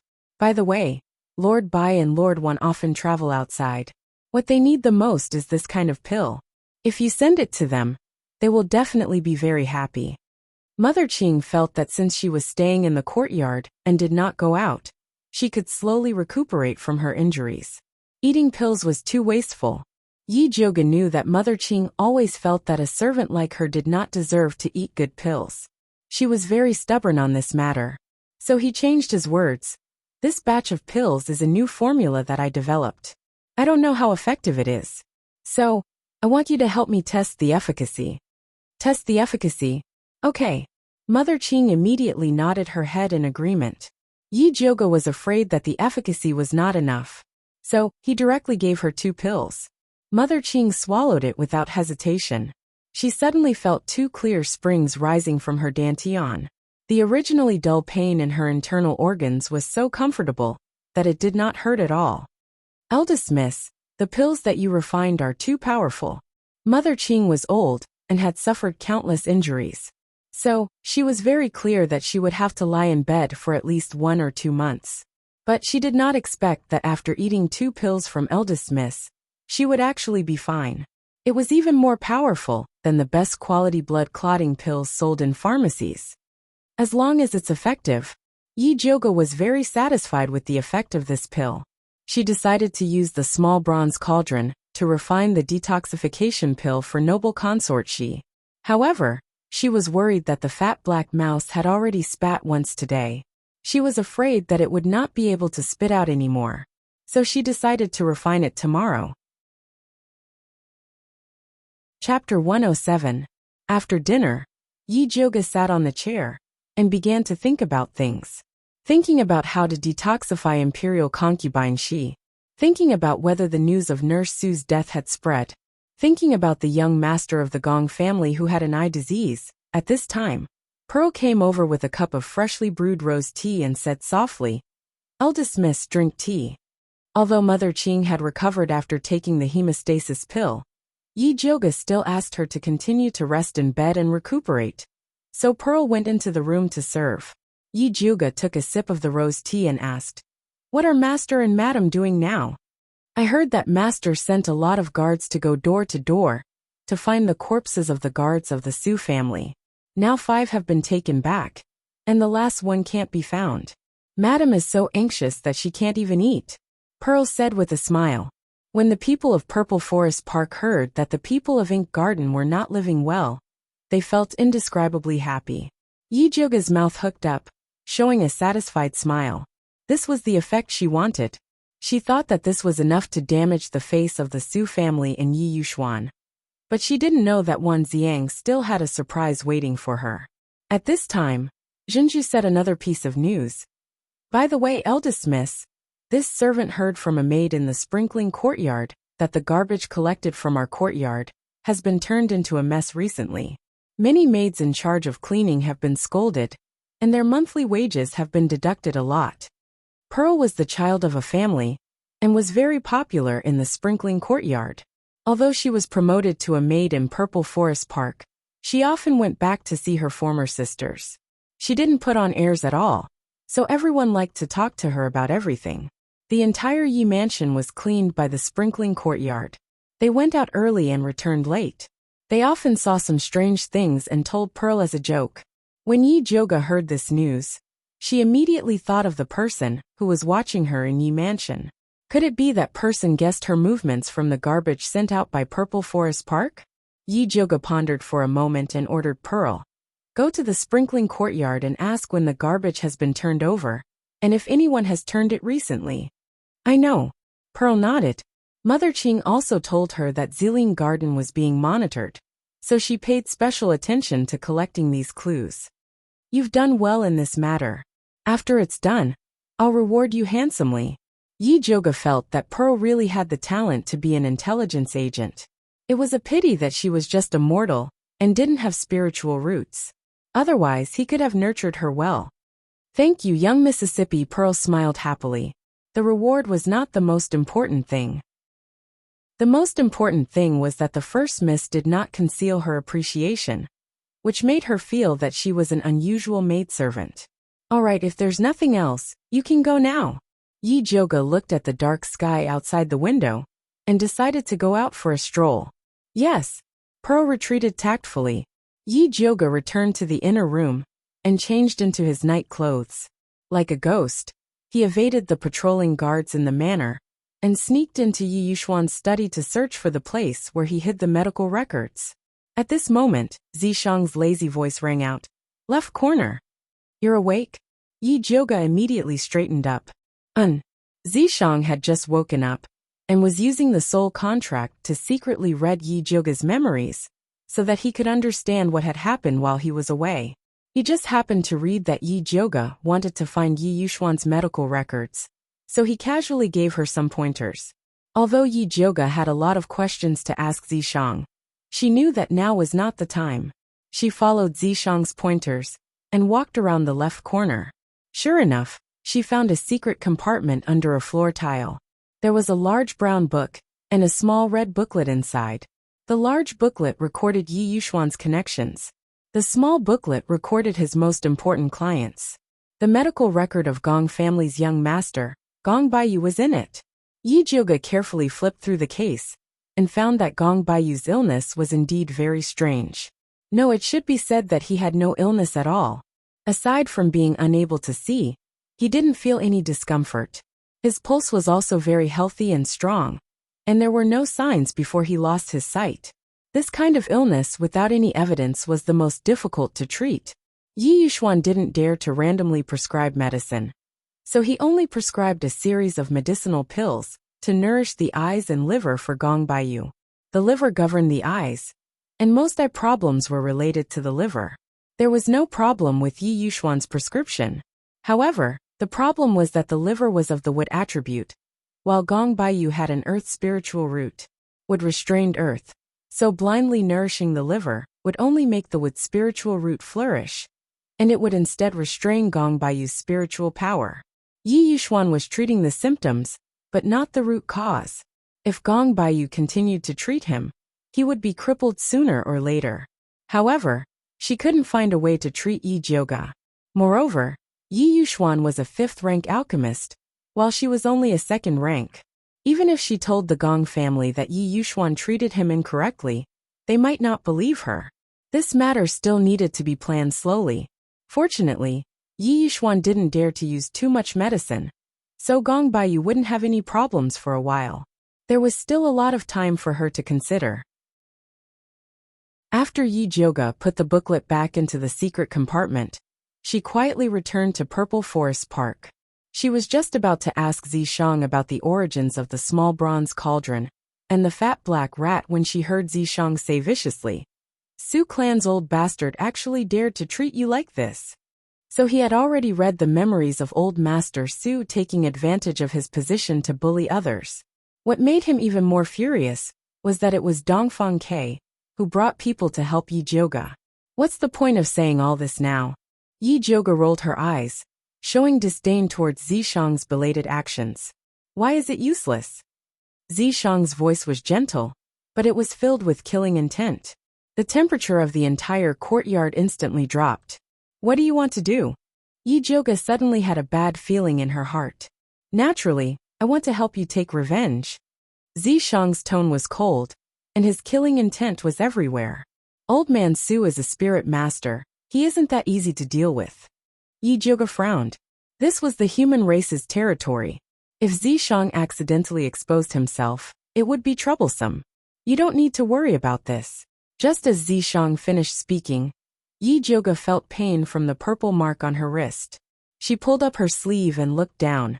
She discovered that the purple mark seemed to be on fire, and a snake-shaped purple light shot towards the Su clan. Zishang, don't do anything rash. Yi Joga yelled in exasperation. Old Master Su was considered to have some status in Shangjing. If something really happened, the Su clan definitely wouldn't let it go. What if they found out that it was her? Don't worry, this sovereign won't kill him. Zishang said calmly. Then what do you plan to do? Yi Joga couldn't be at ease without asking clearly. You'll know tomorrow. Zishang's voice gradually sank, as if he had gone into hibernation again. Yi Joga was about to vomit blood. This unreliable demon snake. Why did it always cause trouble for her before it went into hibernation? Chapter 108. How could Yi Joga wait for tomorrow? She used the Yi clan's special signal to summon Yi Yu. After about the time it took to drink a cup of tea, Yi Joga's window was lightly knocked. She opened the window, and there was no one outside. If it was someone else, they would have been scared half to death. Yi Joga skillfully said, "Come in." Something brushed past the window, and then Yi Yu appeared in Yi Joga's room, revealing a white jade-like beautiful face. "Big miss, why are you looking for me?" Yi Yu had been cultivating and hadn't been summoned by Yi Joga for a long time. "Help me keep an eye on the Su clan. If anything happens, report to me immediately," Yi Joga said, and then added seriously, "Keep an especially close eye on Old Man Su." Yi Yu was a bit shocked. Although he was in closed-door cultivation, he knew that today was the day Old Man Su was going to hold a banquet to welcome guests. Did Big Miss Yi mean that someone would dare to cause trouble at this time? However, he saw Yi Joga's serious expression and didn't dare to ask. He nodded and said, "Okay, I'll go now. Be careful, don't let them find you," Yi Joga said. Although Yi Yu's cultivation had improved a lot, Old Man Su was still a spirit master, so he had to be careful. "Big Miss, don't worry. I know what to do," Yi Yu said and disappeared into the night. That night, Yi Joga couldn't sleep well. She kept calling out for Zishang in her heart, but didn't get any response. Yi Yu didn't come back for the whole night, and didn't know what was going on with the Su clan. Before the sun rose, Yi Joga couldn't lie down anymore. She got up and looked in the mirror to find that her face was unspeakably ugly. Her eyes looked like they had been punched twice. Pearl fetched water and saw Yi Joga's dispirited appearance. She was shocked and quickly asked, "Big Miss, what's wrong? Didn't you sleep well last night?" "Nothing." Yi Joga took the warm cloth that Pearl handed over and wiped her face. She was really worried about the Su clan, and was thinking whether to look for Dongfang Ke to help her gather information, or Wan Xiang. Zhenju thought that Yi Joga was worried about the traitor in the Yi mansion, so she said, "Eldest Miss, I went to the sprinkler room last night and asked carefully." During this time, 7th concubine's maidservant Yuan Yang often inquired about news in the sprinkler room. She liked to ask about our purple forest garden the most, so they all suspected that it was Yuan Yang who went through the garbage in our yard. 7th aunt. Yi Joga raised his eyebrows. He didn't expect it to be her. As a concubine, why didn't she want to fight for power and favor with Su Yufeng? Why did she come to oppose her? Could it be that she was a spy that the Empress had placed in the Yi mansion? I heard that 7th concubine's cultivation base has improved again recently, and she's ready to become an intermediate spiritualist. Zhenju revealed another piece of gossip. She advanced again? Yi Joga was shocked. She remembered that 7th aunt had entered the family 2 years ago, when she had just become a rudimentary spiritualist. Although her cultivation base had improved a lot with the help of Yi Yuxuan's medicinal pills these years, there should still be a long way to go before she became an intermediate spiritualist. unless she got a good medicinal pill that could improve her cultivation base while crying. However, with Yi Yuxuan's stingy character, it was impossible for him to give it to her. It seemed that this seventh aunt had a lot of secrets. Yi Jioge was contemplating when the voices of two young maids suddenly came from outside the door. Eldest miss, slaves Yudi and Huadai have something to report. Yudi, Huadai? Yi Jioge came back to his senses and thought about it. He remembered that there were indeed two such maids in his courtyard. They were the descendants of the Yin family's elders. Their aptitudes were good. Mother Qing had recently begun to let them train their bodies. Let them in. Yi Jioge ordered Jinju. Yes. Jinju bowed and went out to bring in two young maids who were about 12 years old. The one wearing green clothes was Yudi. Her eyes were quite elegant, and it could be seen that she was a calm and steady person. The one wearing pink clothes was Huadai. The corners of her mouth were curved like a smile. At first glance, it could be seen that she was a clever girl. Both of them had very mixed pseudo-spiritual roots. Although they could not advance to spirit practitioner, they had no problem in training their bodies. Slaves Yudi and Huadai greet eldest miss.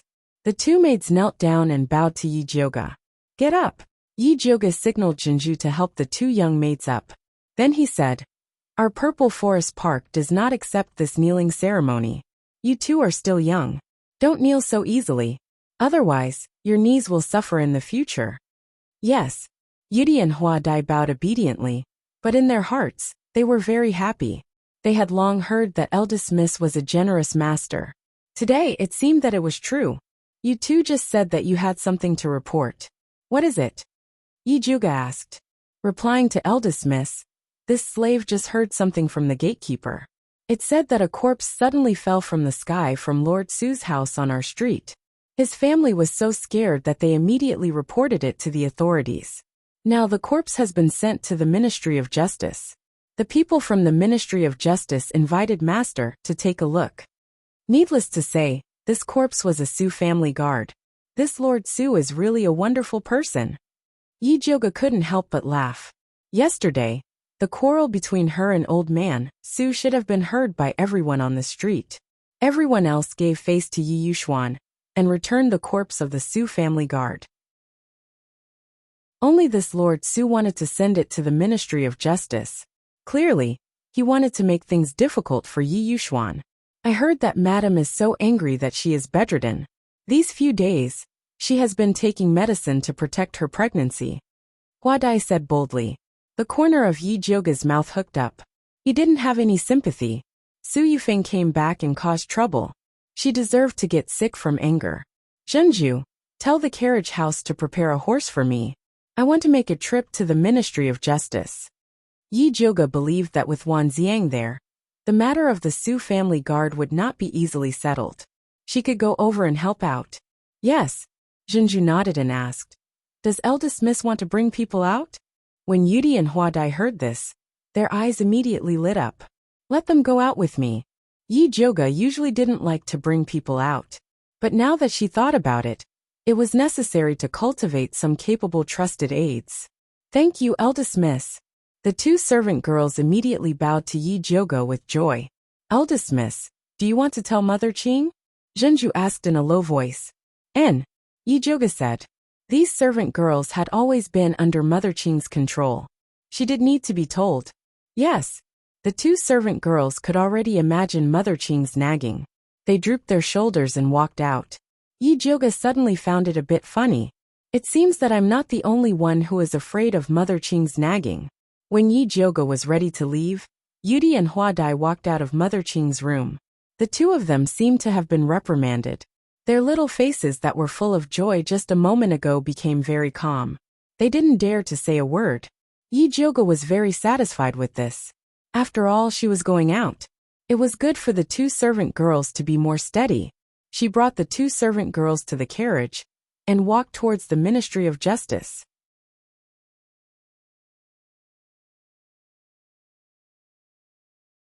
Chapter 109.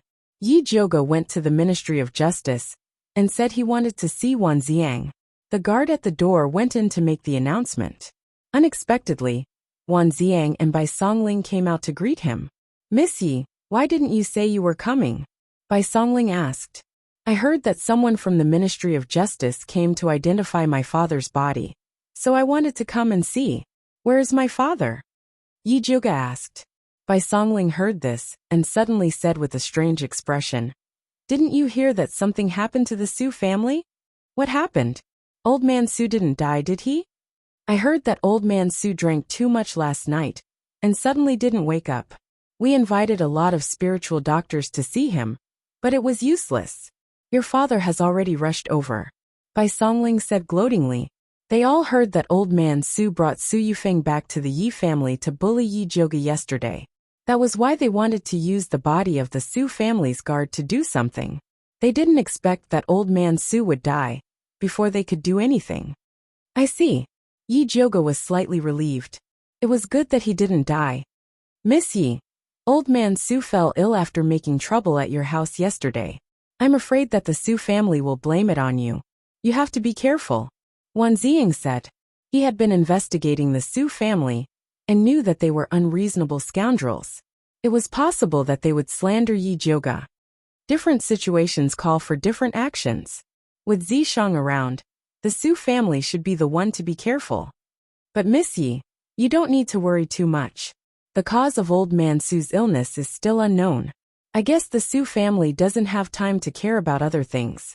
Bai Songling comforted her. Yes. Yi Zhuge was glad that old man Su was only in a coma.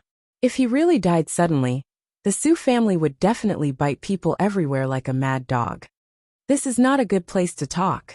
Why don't we go to the Yiwu tea house? Bai Songling had something to ask Yi Zhuge. Okay. Yi Zhuge also had something to ask them for help. Miss Yi, get in the carriage first. I will go back and tell them to send the body back to the Su family. Bai Songling squinted her eyes and smiled. It'll make the Su family more trouble. Yes. Yi Zhuge nodded. Bai Songling and Wan Ziyang went to the Misty Rain tea house together after explaining everything. Bai Songling waited for the waiter to serve tea and snacks and told him something about the Su family. Then she asked Yi Zhuge. By the way, Aunt Hongxiu sent a message yesterday saying that Nanny Su was missing. She couldn't find her in the entire harem. She guessed that something might have happened to Nanny Su. I wonder if Miss Yi has heard of this news?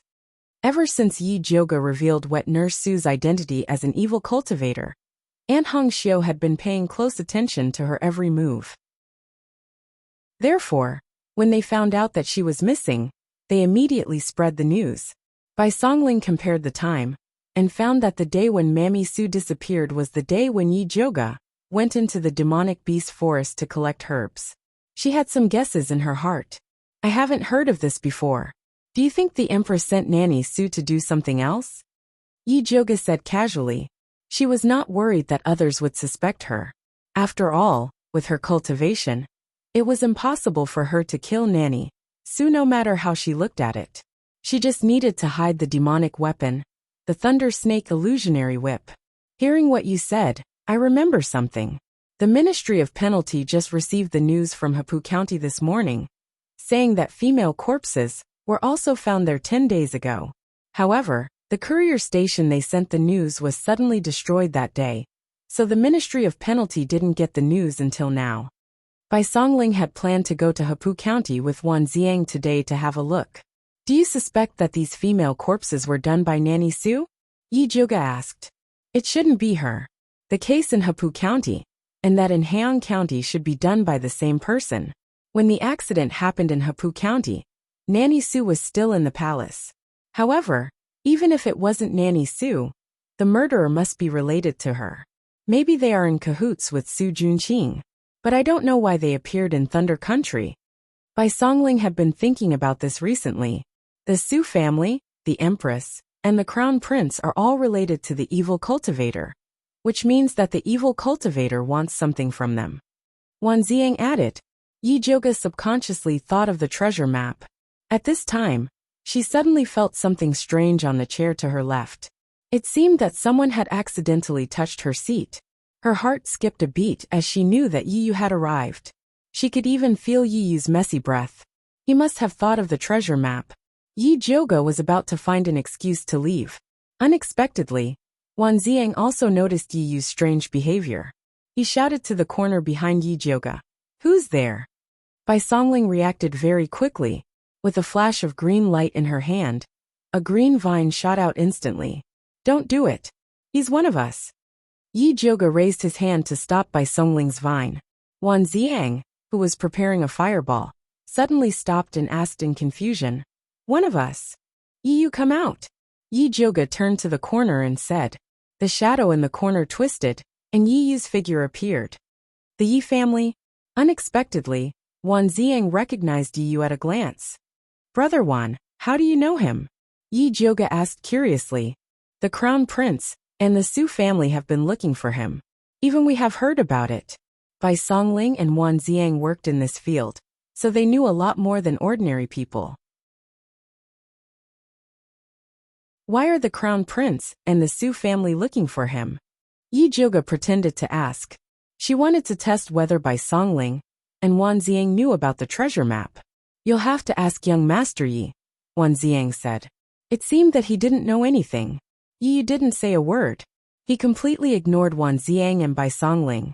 Ahem. It's fine if young Master Yi doesn't want to say it. I've heard that the Yi family's invisibility technique is extraordinary. It's really amazing today. Bai Songling saw the awkward atmosphere and quickly tried to smooth things over. You flatter me. Yi Yu only replied with 2 words for Yi Jioga's sake. Wan Ziang looked at Yi Yu and suddenly said, Are you interested in going with me to investigate the whereabouts of the evil practitioners? He was too famous. Most of the time, the clues would be destroyed when he went to the place where the murder happened. He needed a partner to secretly cooperate with him. In the past, it was Bai Songling who cooperated with him. But recently, there were many things in Prince Dongling's mansion, so Bai Songling couldn't leave. He didn't like the people in the Ministry of Justice, so he turned to Yi Yu. Not interested. Yi Yu refused coldly. He didn't want to have anything to do with the people in the Ministry of Justice. If we can catch this evil practitioner, we might be able to find evidence that Su Junqing practices evil arts. When Wan Ziang said this, he looked at Yi Jioga. He could see that Yi Yu trusted Yi Jioga a lot. If Yi Jioga spoke for him, Yi Yu would probably agree.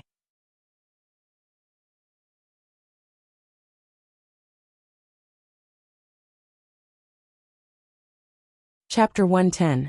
I want to talk to Yi Yu alone. Yi Jioga said calmly. Okay. Wan Ziang and Bai Songling left the room immediately. Miss, you don't have to say anything. I won't go with them. Yi Yu said before Yi Jioga could speak. He hated Su Junqing, not the heretic. Not even to save your sister?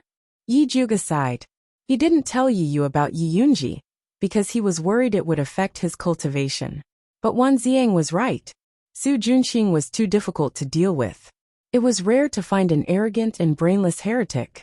If he could find him, he could get more clues. What do you mean, miss? Yi Yu's heart trembled. Sorry, I've been hiding it from you. Yi Jioga told him what happened in the basement and said, If what the heretic said is true, Su Junqing should have sent your sister to a heretic who is more powerful than him. Yi Yu's face turned pale. The red mole between his eyebrows seemed to have lost its color. Then his body trembled and his breath became chaotic. There was a trace of blood at the corner of his mouth. Yi Jioga quickly helped Yi Yu to sit down. She felt his pulse and found that his cultivation had reversed. He was showing signs of qi deviation. She quickly used acupuncture to help Yi Yu adjust his qi. Yi Yu vomited a mouthful of blood. Then he regained his breath. Fortunately, he had been cultivating recently. Even if his mind became chaotic, he could quickly protect his dantian. I didn't dare to tell you before because I was afraid you couldn't stand it. Yi Jioga sighed. Su Junqing was difficult enough to deal with. Now that Yi Yunji was in the hands of a heretic who was more powerful than Su Junqing, it was even more difficult to save her. What was more difficult was that they didn't even know who the heretic was. Where was he? They knew nothing. Yi Yu sat in the same place and said slowly after a while, Tell Wan Ziang that I'm willing to investigate the heretic with him. His sister was his only family in this world. Even if she did something irreparable, he should be the one to punish her on behalf of the family, instead of letting her fall into the hands of the heretic. So no matter how difficult it was, he had to do it. Okay.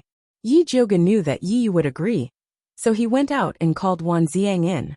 Wan Ziang didn't know what Yi Zhuge said to Yi Yu, but looking at his pale face and gloomy eyes, he knew that it must have been something very painful. He could not help but think of himself, and felt a sense of empathy for Yi Yu. The subtle enmity between him and Yi Yu from before had dissipated quite a bit. When does Big Brother Wan plan to set off to investigate the evil cultivators? Yi Zhuge asked. The sooner the better, Wan Ziang said. Bai Songling was in charge of the Ministry of Justice, so there was no need for him to worry. We will depart in an hour, Yi Yu said coldly. So fast, Bai Songling said with a bitter face. Wan Ziang was considered a pillar of the Ministry of Justice. If he suddenly left, he would be very busy. All right, we'll pack up and leave immediately. Wan Ziang nodded. He was very appreciative of Yi Yu's swift and decisive actions. That's right, Big Brother Wan. You don't need to hide this evil cultivator investigation anymore. It's best to spread this matter, the bigger the better. Yi Zhuge said. Why? Wan Ziang asked confusedly. If we don't make it bigger, how can we take the blame for Su Junqing in the future? Yi Zhuge was smiling, but her eyes were terrifyingly cold. She could not kill the people of the Su family, because it would be very troublesome. Therefore, she could only think of ways to make them suffer more than death. If old Master Su knew that his most beloved and trusted grandson, Su Junqing, was an evil cultivator whose hands were stained with blood, and who sold girls in a brothel, he would probably jump up even if he was in a coma. Wan Ziang thought for a while, then nodded slowly and said, I see. They had been suppressing this matter before, because they were worried that if it was spread out, the people would panic, and some lawbreakers would take the opportunity to disturb the people, or swindle and collect money. But Yi Zhuge was right. If they did not make it bigger, Su Junqing was likely to escape, even if they had something on him in the future. Water could carry a boat, but it could also capsize it. If they wanted to completely destroy the Su family, they had to make use of public opinion. Wan Ziang and Yi Yu had to hurry to Hepu County to investigate, so they planned to leave first, and let Bai Songling take Yi Zhuge back. Before they left, Yi Yu told them one thing. Great-grandfather Su hadn't suddenly fainted when he was drunk, but when he went to the toilet. It was said that he was covered in feces from head to toe, and almost suffocated to death in the toilet. What a disgusting piece of good news, Bai Songling said to Yi Zhuge with a smile. I don't think I can eat today. Yi Zhuge smiled and then said to Bai Songling, Brother Bai, I want to ask you to help me investigate someone. Who? Bai Songling asked. The seventh concubine of the Yi family, Mu Xianglan, 20 years old, a beginner stage with spirit practitioner. Yi Zhuge carefully told him the information about the seventh concubine. Why do you want to investigate this seventh concubine? Bai Songling felt very strange. There should be no conflict between father's concubine and her. I suspect that she is a spy placed in the Yi family by the Empress. Yi Zhuge roughly told him that the seventh concubine had been monitoring him. Her Majesty's hand really extends too far. She even grabs the backyard of other people's house. Don't worry. I will definitely help you investigate this matter. Bai Songling immediately took it to heart when she heard that it was related to the Empress. Thank you. Yi Zhuge knew that it was right to ask Bai Songling for this matter. His hatred for the Empress was the same as Yi Yu's hatred for the Su family, and Wan Ziang's hatred for the evil cultivator. After Yi Zhuge and Bai Songling said goodbye, they got on the carriage. He saw that Yu Dai and Hua Dai were sitting obediently in the car. They didn't ask too many questions, and behaved quite well. Yi Zhuge was quite satisfied with them, and decided to go back and say good things about them to Mother Qing.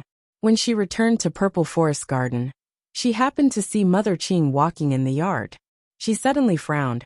Who let you out? This old servant is about to go moldy, so I want to go out for a walk. Mother Qing smiled flatteringly. It's better to go moldy than to leave a root cause of illness. You are already so old. Do you still want me to teach you? Yi Zhuge was really angry. This old servant knows her mistake. Mother Qing said with a bitter face. Usually she was the one nagging others. This time, she was caught by Yi Zhuge and severely reprimanded. She was also complaining in her heart. The two servant girls, You die and Hua die, covered their mouths and snickered. Yi Joga turned around and ordered them, help Mother Qing in to rest. The two servant girls hurried over and intimately held Mother Qing's hand. They smiled flatteringly and said, Mother Qing, let us help you in. Yi Joga then went to the alchemy room. The fat black rat was still sleeping in her animal skin bag. This fat rat was in a state of deep sleep for most of the day. It was almost comparable to Zishang. You dare to compare this sovereign with this rat? You have guts. Zishang's lazy voice sounded.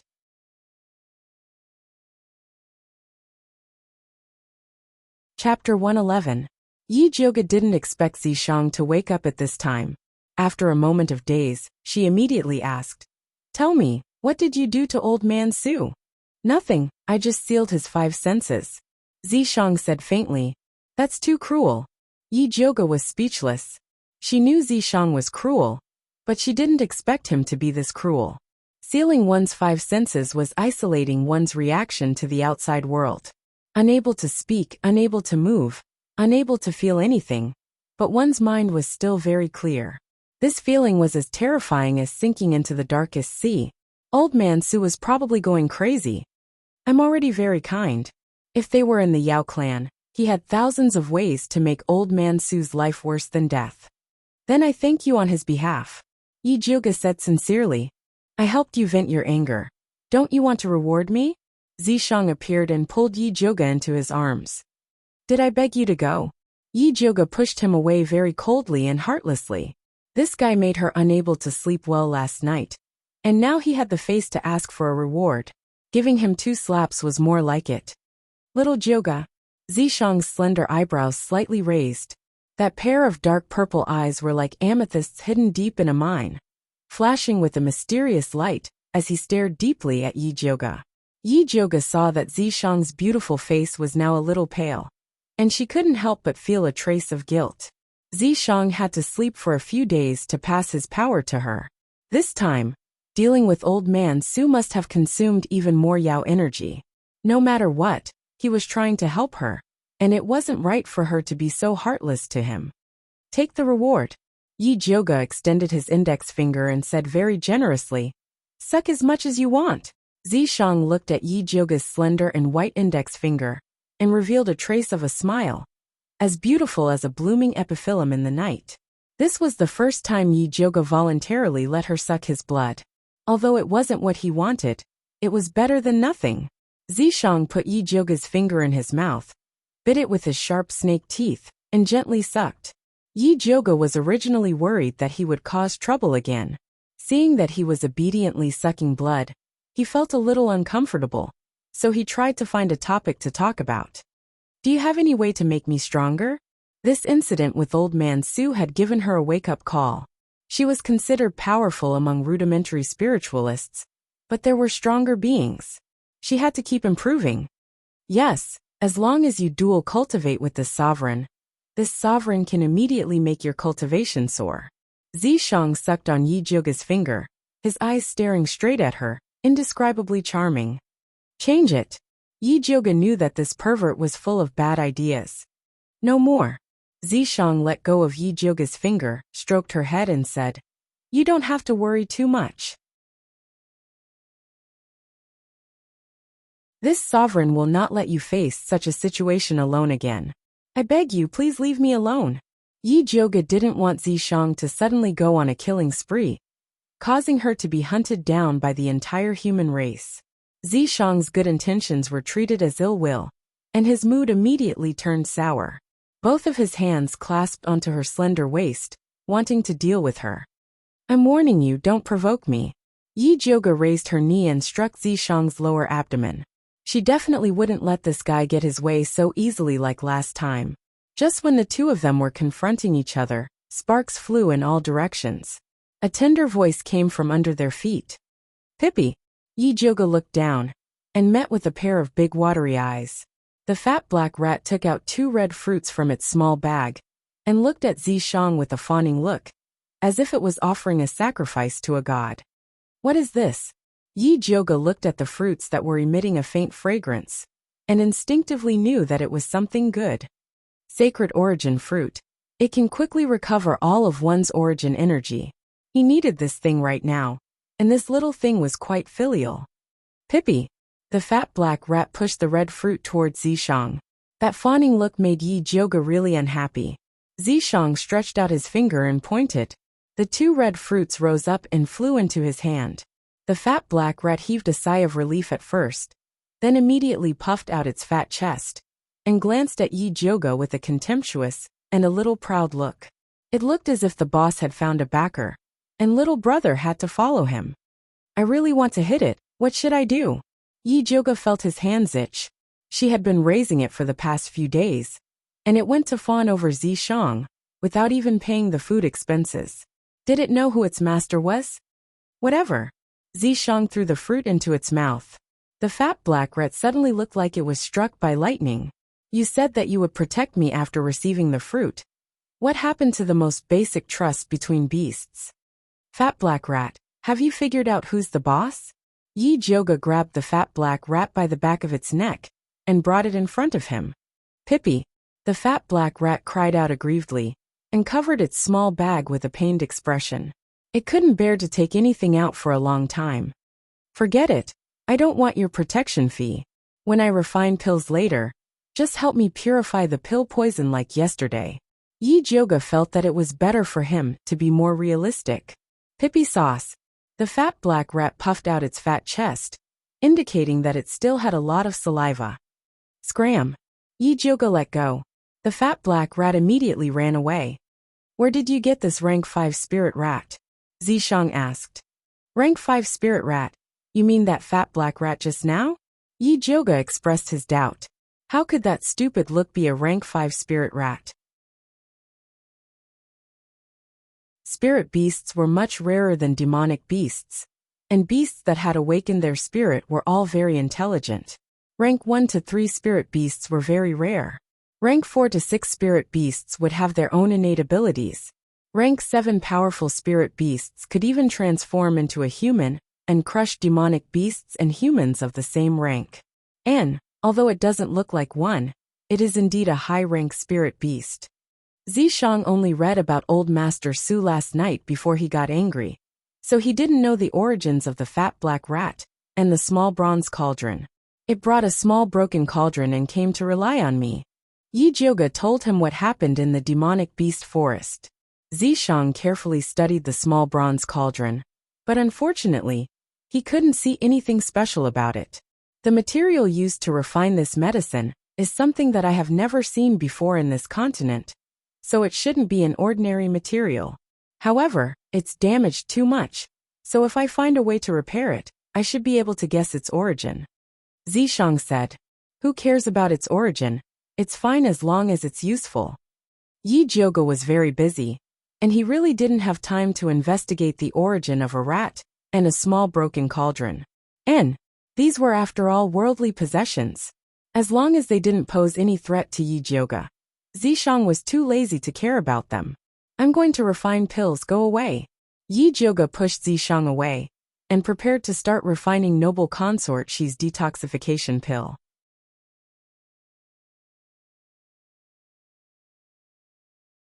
Chapter 112. Yi Jioga took out the 1,000 silk grass that he had prepared beforehand. The 1,000 silk grass that had been soaked in the silk was green and glistening, emitting a faint glow. Not only did this spirit herb have a strong detoxifying effect, but it could also remove all kinds of waste from the human body. It was a very good spirit herb. However, it needed to be activated by another spiritual herb called the blackberry fruit in order to exert its detoxifying effect. So there weren't many alchemists who knew that the 1,000 silk grass could detoxify and remove stasis. They preferred to use the green algae flower to refine the detoxifying pill. Yi Jioga took out the blackberry fruit and 1,000 silk grass and placed them in the medicine bowl. He used his spirit force to create a large bowl of dark green solution. Then he used other supplementary spirit herbs to process them. Zishang sat on the mahogany chair next to him. He supported his forehead with one hand, and his long black hair draped behind his head. His purple eyes stared unblinkingly at Yi Jioga. The snake tail swam around Yi Jioga, the tip of its coquettish tail unconsciously teasing the hem of her light green dress embroidered with jasper flowers, as if it wanted to seduce her. Honestly speaking, Yi Zhouge's pill refining process was very dull and boring, but Zishang watched with relish. He found that he liked Yi Zhouge more and more. She was a little willful, a little barbaric, a little venomous, but a little self-reliant. Sigh, if I had known earlier, I wouldn't have restored her original appearance. In the past, there were people who liked her even though she was ugly. Now that she was beautiful, wouldn't it be even more dangerous? Looks like I have to work harder to recover my demon power, lest I can't defeat more and more rivals in love in the future. Zishang seemed to have thought of something. Suddenly, his eyes narrowed, and the corners of his mouth curled into a faint arc. The golden sunlight reflected a halo on his beautiful face, like a peach blossom in March, gentle and intoxicating, so beautiful that it took one's breath away. It was a pity that no one could appreciate such a beautiful scene. Once Yi Zhouge entered alchemy mode, he would exclude everything from the outside world. She strictly calculated the amount of spirit herbs needed and meticulously placed them into the alchemy furnace. Then she began to adjust the alchemy fire. She was now going to customize a beautiful detoxification elixir for noble consort Shi, so it was very important to control the elixir fire. Apart from that, she also had to use her soul power to closely observe the changes in the medicinal ingredients in the pill furnace, ensuring that all the medicinal ingredients could perfectly fuse together again. The blazing pill flame made Yi Zhouge's face red. Her limpid eyes stared intently at the pill furnace, as if she was looking at some kind of treasure. The black fat rat squatted beside Yi Zhouge and looked at the pill furnace with a serious expression. Time ticked by.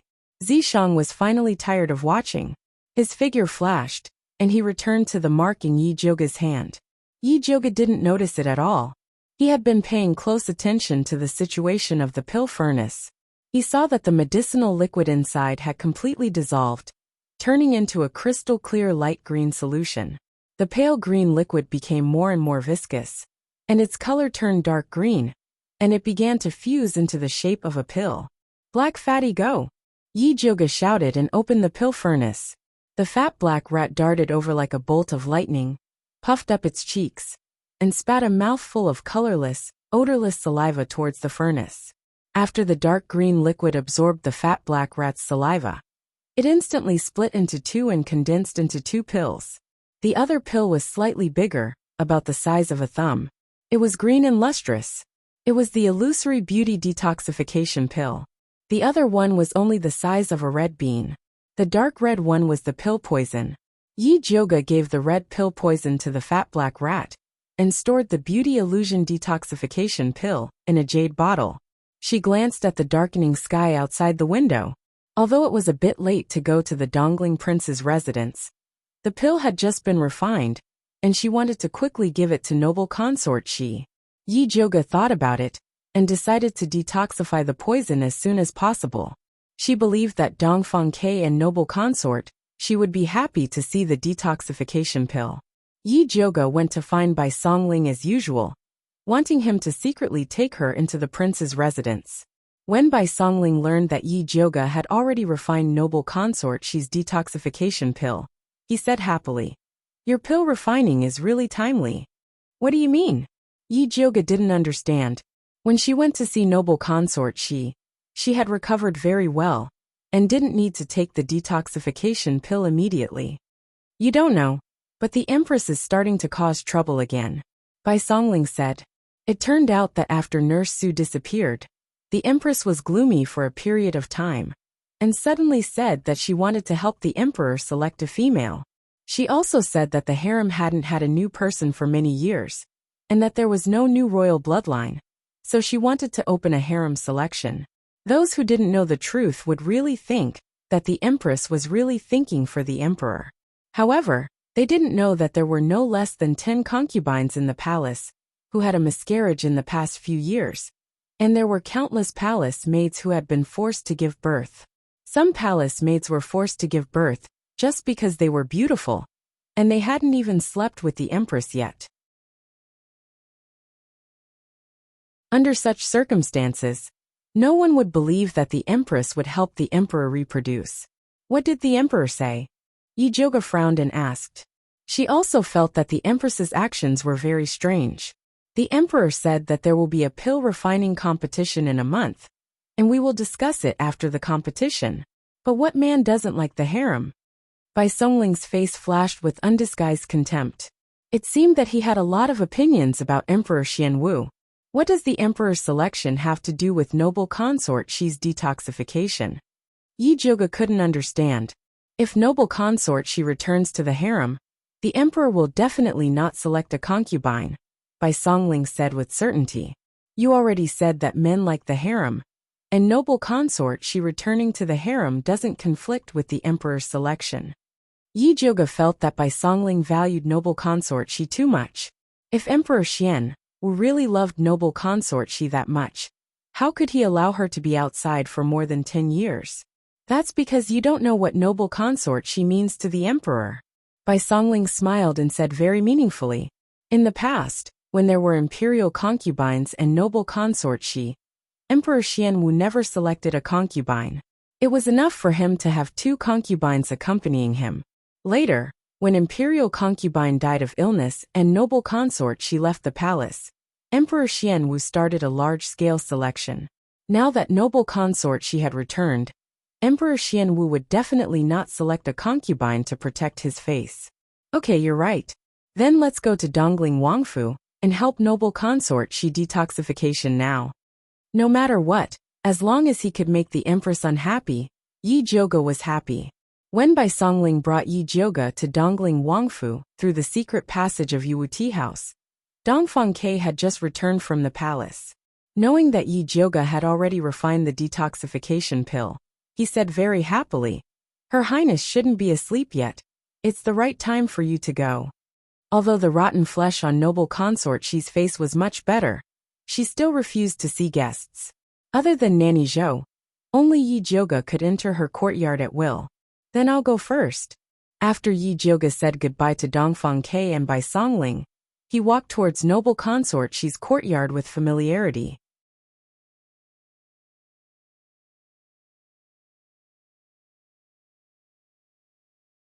Chapter 113. Nanny Zhou had already known in advance that Yi Joga was coming, and was waiting outside the house. As soon as she saw Yi Joga, she asked excitedly, Miss Yi, you came so late. Is the antidote pill already refined? Yes. Yi Joga took out the small jade bottle and shook it. Thank God. Nanny Zhou's eyes moved involuntarily. Then she put her palms together and bowed to the sky. Then she bent her knees, and was about to kneel to thank Yi Joga. Nanny, what are you doing? Get up. Yi Joga quickly pulled Nanny Zhou up. Eldest Miss Yi, you saved her ladyship's life. This old servant doesn't have anything to repay you.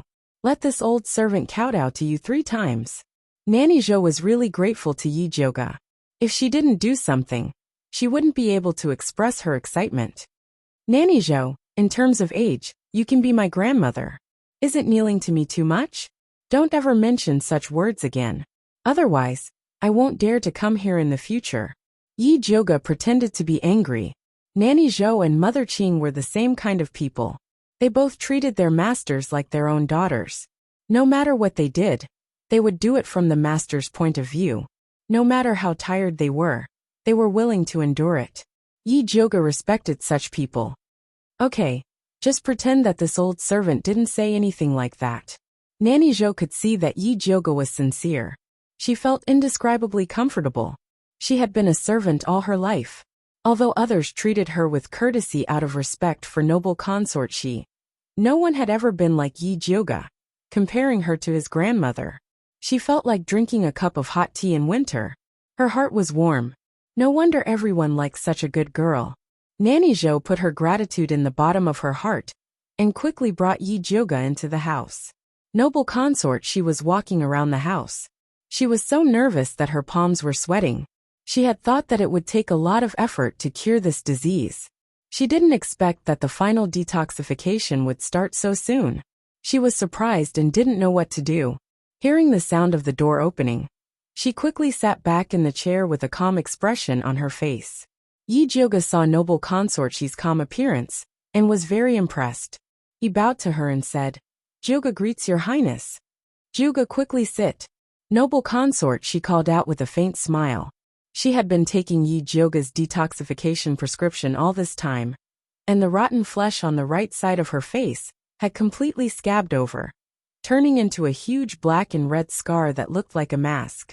Although it still looked terrifying, it was much better than the oozing pus and rotting flesh from before. Your Highness, are you ready? Yi Jyoga sat in front of noble consort Shi, although she had made countless preparations for what might happen during this detoxification process.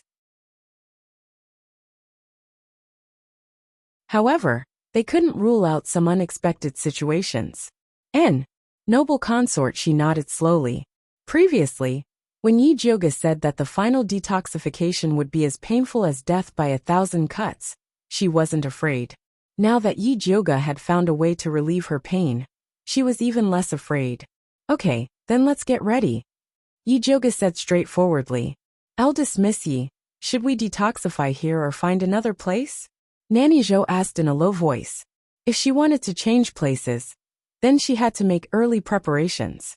After I feed the detoxification pill to Your Highness, I still need to use needles to help her detoxify. At that time, Your Highness may expel a lot of black toxins, so it's best to do it in the bathroom.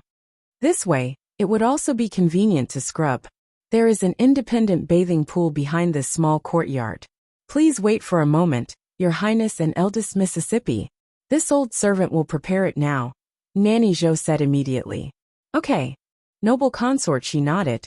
After Nanny Zhou quickly prepared clean towels, clothes, honey locust, and other things, she came to invite Yi Jyoga and noble consort Shi over. The bathing pool was steaming.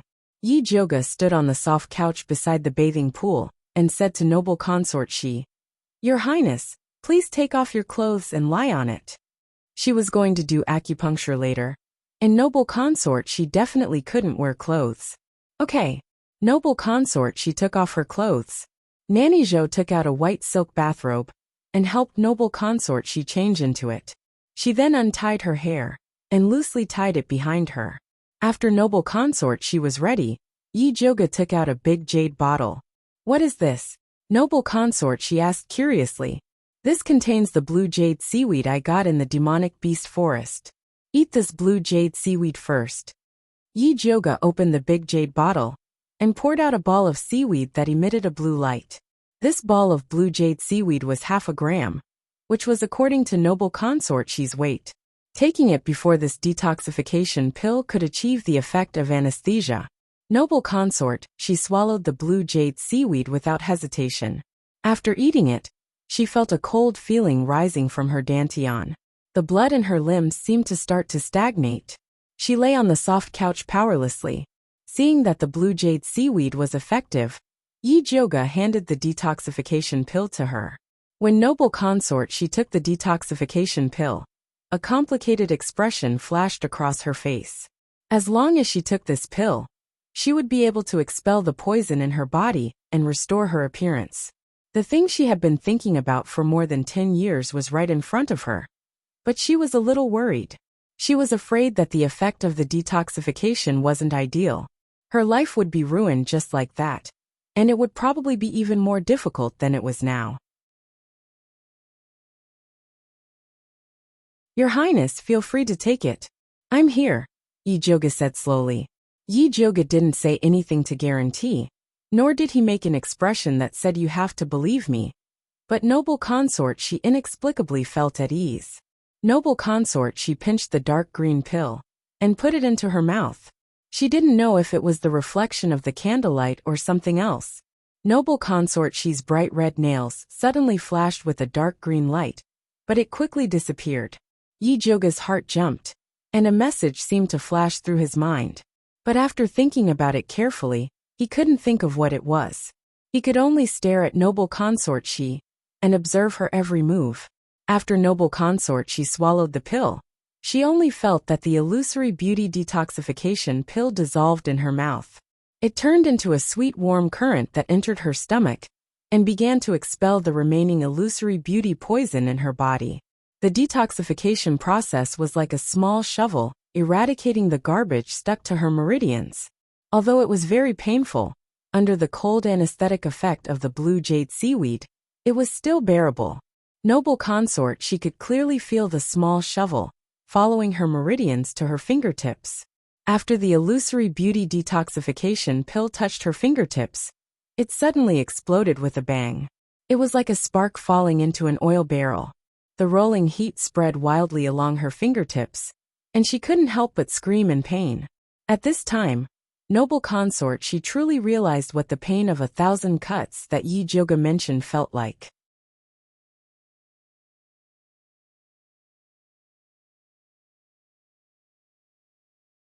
Chapter 114.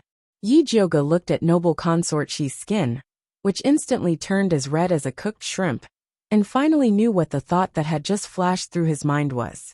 There was something wrong with noble consort Shi's nails. At this time, imperial concubine Shi's nails had already turned from bright red to a strange dark green color, but they still emitted a faint fishy smell. It was the unique smell of green toads. Needless to say, it must be the spirit doctor who gave imperial consort Shi the fake medicine. He made the green toad's poison into henna and painted it on noble consort Shi's fingernails. The green toad's poison and noble consort Shi's beauty illusion antidote were perfectly compatible. As long as noble consort Shi takes Huan Mei's antidote, the poison will immediately take effect. Because the green toad's poison was too small, and it was mixed with the henna, even she had overlooked it. Yi Jyoga opened his spiritual eye and observed noble consort Shi's body. The meridians in her body were all blocked by the green toad's poison. If she didn't clear it, the green toad's poison would break through her body and she would die. Your Highness, you endured it. Yi Jyoga took out the thunderfire needle with a grave expression and used the fastest speed to insert it into noble consort Shi's body. Ever since she had unsealed the heart of the sealed tree of God to save Dongfang Ke, the thunderfire needle also had a sliver of life energy, and its effects were many times stronger than before. The red thunderfire needles with purple light fell on noble consort Shi's body like raindrops. Every time, the needles were accurately pricked into the acupoints, bringing out a little dark green blood bead. Noble consort Shi only felt the heat in her body increase as Yi Jyoga's acupuncture technique increased. The pain in her body continued to increase. It was simply enough to drive someone crazy.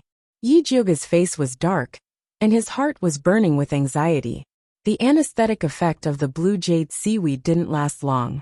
If she couldn't force out the green toad's poison before then, noble consort Shi wouldn't be able to hold on. In this situation, the blue jade seaweed couldn't play a role. Everything could only depend on noble consort Shi's will. Yi Jyoga madly circulated the spiritual power in his body.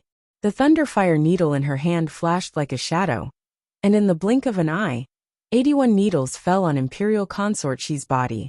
Imperial consort Shi's entire body was covered in dark green blood beads. She looked like a bloody person. The poisonous blood soaked the hem of Yi Jyoga's dress, and the stench filled the bathroom. Nanny Zhou had been watching them nervously. She instinctively sensed that something was wrong with the situation. In particular, the Empress's expression was becoming more and more abnormal. She had never seen the Empress in such pain and confusion, as if she had already given up on living. Nanny Zhou's guess was right. Noble consort, she had already given up the will to live under the torture of pain. What was the point of persevering like this? She had failed to detoxify the poison, so she had to return to her previous days of being neither human nor ghost. If that was the case, then she might as well die. Nanny Zhou was shocked. She quickly knelt beside imperial consort Shi and shouted anxiously, "Your Highness, you must not give up." Noble consort Shi shook her head unconsciously, as if saying that she could not hold on any longer. "Nanny Zhou, think of a way to help the Empress hold on," Yi Jyoga quickly ordered. She was so close to forcing the green toad's poison out of noble consort Shi's body. Nanny Zhou immediately raised her voice and shouted miserably, "Your Highness, have you forgotten how the Empress hurt you? How can you abandon me before you take revenge?" Noble consort Shi was still shaking her head. She couldn't take revenge, so she could only let Kair do it. Nanny Zhou's face turned pale. She hesitated for a moment and finally shouted with a trembling voice, "Your Highness, even if you don't do it for yourself, You have to avenge the little master. She was killed by the empress before she grew up in your belly. If you go like this, how can you face the little master in the underworld? What? What little master? Noble consort, she unconsciously turned her head in the direction of Nanny Zhou, as if she was asking something. When the imperial consort died, weren't you dizzy and nauseous and couldn't eat anything? Missy said that you were pregnant. Later, the bleeding was not because of detoxification, but because the little master had a miscarriage. Nanny Zhou choked with sobs. It's all because I'm useless. I didn't find out that you were pregnant, and let the empress hurt the little master. When noble consort she heard this, the veins on her palms bulged, and she suddenly grabbed the bed sheet under her. Her well-maintained long nails scraped against the bed, making a sharp sound. The longest nail even broke into two. It could be seen that she hated the empress to the extreme. Yi Jioga seized the opportunity and used the thunderfire needle on the last few acupuncture points of noble consort Shi. Streams of dark green poisonous blood spurted out, quickly turning bright red. Finally succeeded. Yi Jioga's vision turned black, and she almost fell to the ground. She quickly protected the bed frame and stabilized her body. She had used up too much spiritual power and had opened her spiritual eye for too long. She really couldn't hold on any longer. Your Highness, are you all right? Nanny Zhou wanted to help the empress wipe her body, but she didn't know where to start. She was afraid of touching the wounds on her body. The empress is fine. Help her wipe her body with hot water and give her 2 Peiyuan pills. Yi Jioga said weakly with her eyes closed. Miss Yi, are you all right? Only then did Nanny Zhou realize that something was wrong with Yi Jioga. I'm fine. I'm just tired. Go and serve the empress. I'll be fine after resting for a while. Yi Jioga used the last of her strength to walk to the side of the chair and sat down. Only then did she feel better. Nanny Zhou used 6 buckets of hot water to wash the dirt off noble consort Shi's body. After helping noble consort she put on a clean bathrobe. She quickly fed her 2 Peiyuan pills. Noble consort Shi's pale face regained a trace of color. Her long and thick eyelashes blinked, and she slowly opened her eyes. Your Highness, how do you feel? Seeing that noble consort Shi had woken up, Nanny Zhou's heart finally calmed down. You just said that this consort was pregnant before. What's going on? Noble consort Shi's gaze was like a sharp sword as she stared at Nanny Zhou. Nanny Zhou's face paled, as if someone had poured a bucket of cold water on her head. She looked at noble consort Shi's slightly red eyes and said with trembling lips, when the imperial consort passed away, you felt nauseous and vomited because you were pregnant. Before Nanny Zhou could finish speaking, noble consort Shi suddenly sat up straight and raised her hand to slap Nanny Zhou. There was a loud smack. Nanny Zhou's wrinkled face was slapped to the side. Nanny Zhou, who was slapped, was fine, but noble consort Shi, who hit her, fell heavily on the bed. She was like a fish that had jumped onto the shore. After its death struggle, there was only pain left. Your Highness, you can hit me and scold me, but don't hold it in. Nanny Zhou knelt beside noble consort Shi's bed and cried. Chapter 115. My child. Imperial consort Shi's face was covered in tears. Her throat was choking with pain, and her entire body was trembling. She felt like her heart was being stabbed by a knife. It was thousands of times more painful than being poisoned. The child that she had missed so much was in her womb, but she had never discovered it. The child had disappeared from this world without a trace. There was no name, no memorial tablet. No one even shed tears for him. No one was grieving for him. No one was grieving for him. She had only discovered it 16 years later. How could she face her child in the underworld in the future? Nanny Zhou was sobbing at the side, and her sadness filled the entire bathroom. Yi Jioga couldn't help but sigh. She didn't know how to comfort the master and servant. She glanced around the bathroom and found that Nanny Zhou had prepared a mirror in the corner. She probably wanted to show it to imperial consort Shi after the detoxification was over. The mirror was very exquisite. The back was made of red sandalwood with lotus flowers and branches carved on it. The surface of the mirror was polished from crystal. It was so bright that it could reflect one's reflection. Yi Joga picked up the crystal mirror and came in front of Imperial Consort Shi. He said softly, "Your Highness, you can't make up for the past anymore. You can only look forward. Fortunately, no matter what you want to do now, you have the ability to do it." After saying that, he placed the mirror in front of Imperial Consort Shi. Imperial Consort Shi looked up and saw a beautiful woman reflected in the crystal mirror. Her skin was as white as jade, and her eyes were filled with pain and tears. But she was indescribably gentle and moving. Not only had she recovered her appearance, but she was even more beautiful than 16 years ago. The beauty illusion poison has such an effect. As long as one can endure the pain of being dismembered, they can obtain a new life. Yi Joga believed that when the Empress saw the current Imperial Consort she would definitely hate her to the core. A new life. Imperial Consort, she muttered to herself. The beauty in the mirror's expression slowly became firm, and her eyes were burning with hatred. Her beautiful face was covered with a resentful expression, like a scorpion with a poisonous needle, ready to devour people at any time. Yi Joga was shocked. He was really afraid that Imperial Consort, she wouldn't be able to suppress her emotions and enter the palace to fight with the Empress. However, Imperial Consort, she quickly recovered her normal expression.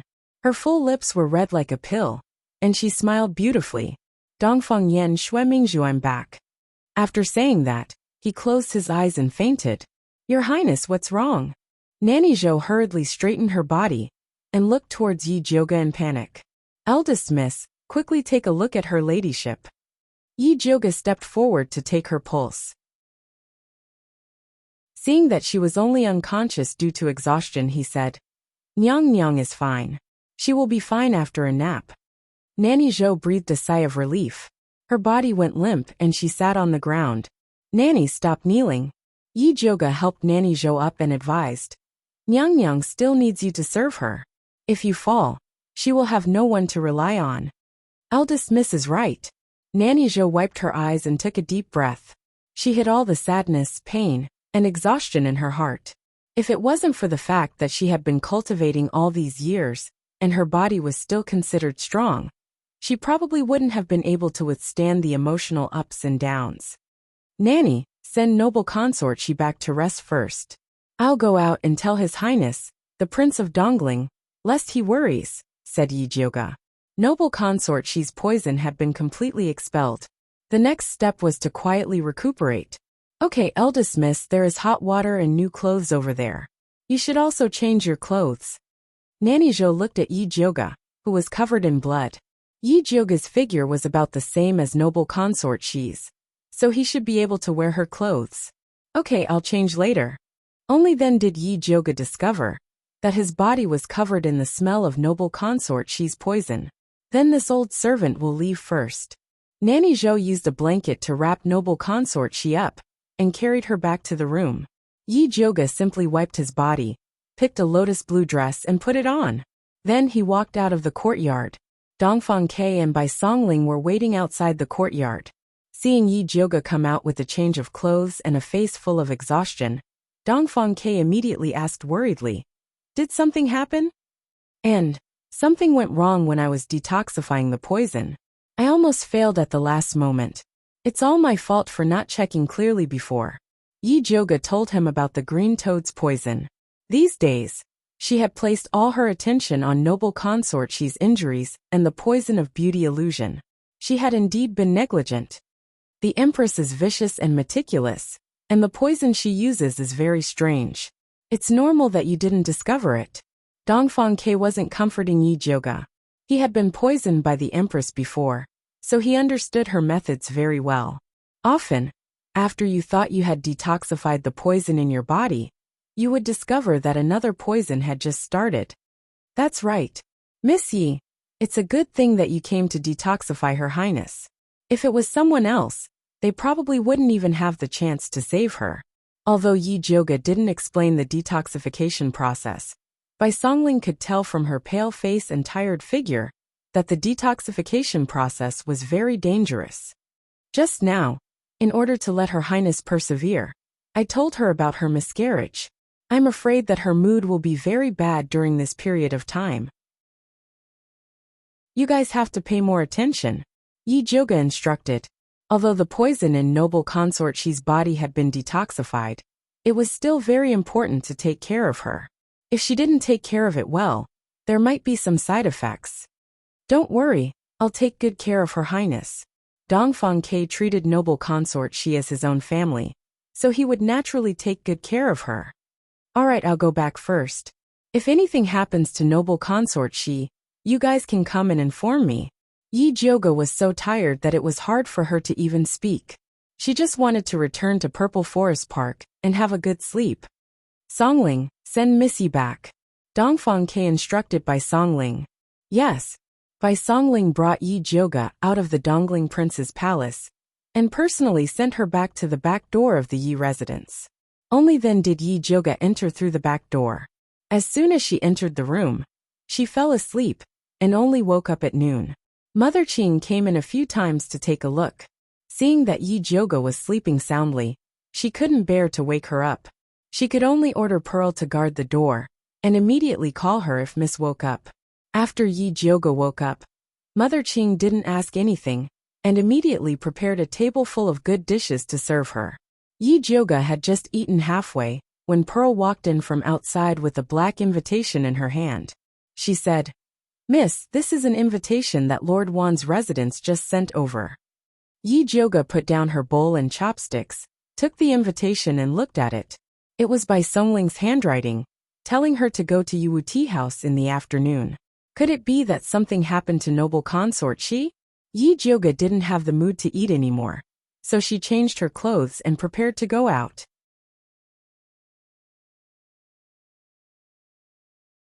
Chapter 116. Eldest Miss, no matter how important this date is, you can't ignore your health. Mother Qing couldn't help but say. She knew that Eldest Miss, Wan Darren and Bai Darren weren't just chatting.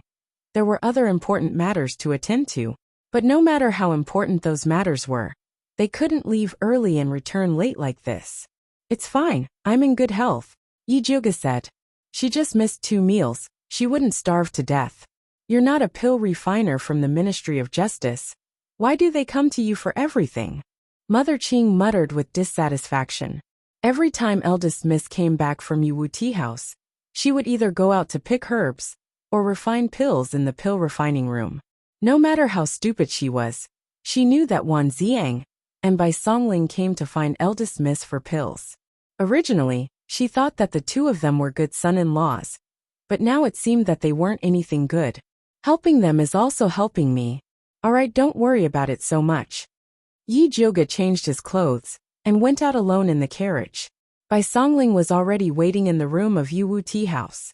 When she saw Yi Joga, she said apologetically, "Eldest Miss, sorry for troubling you. Brother Bai is too polite. Did something happen to Imperial Consort Shi?"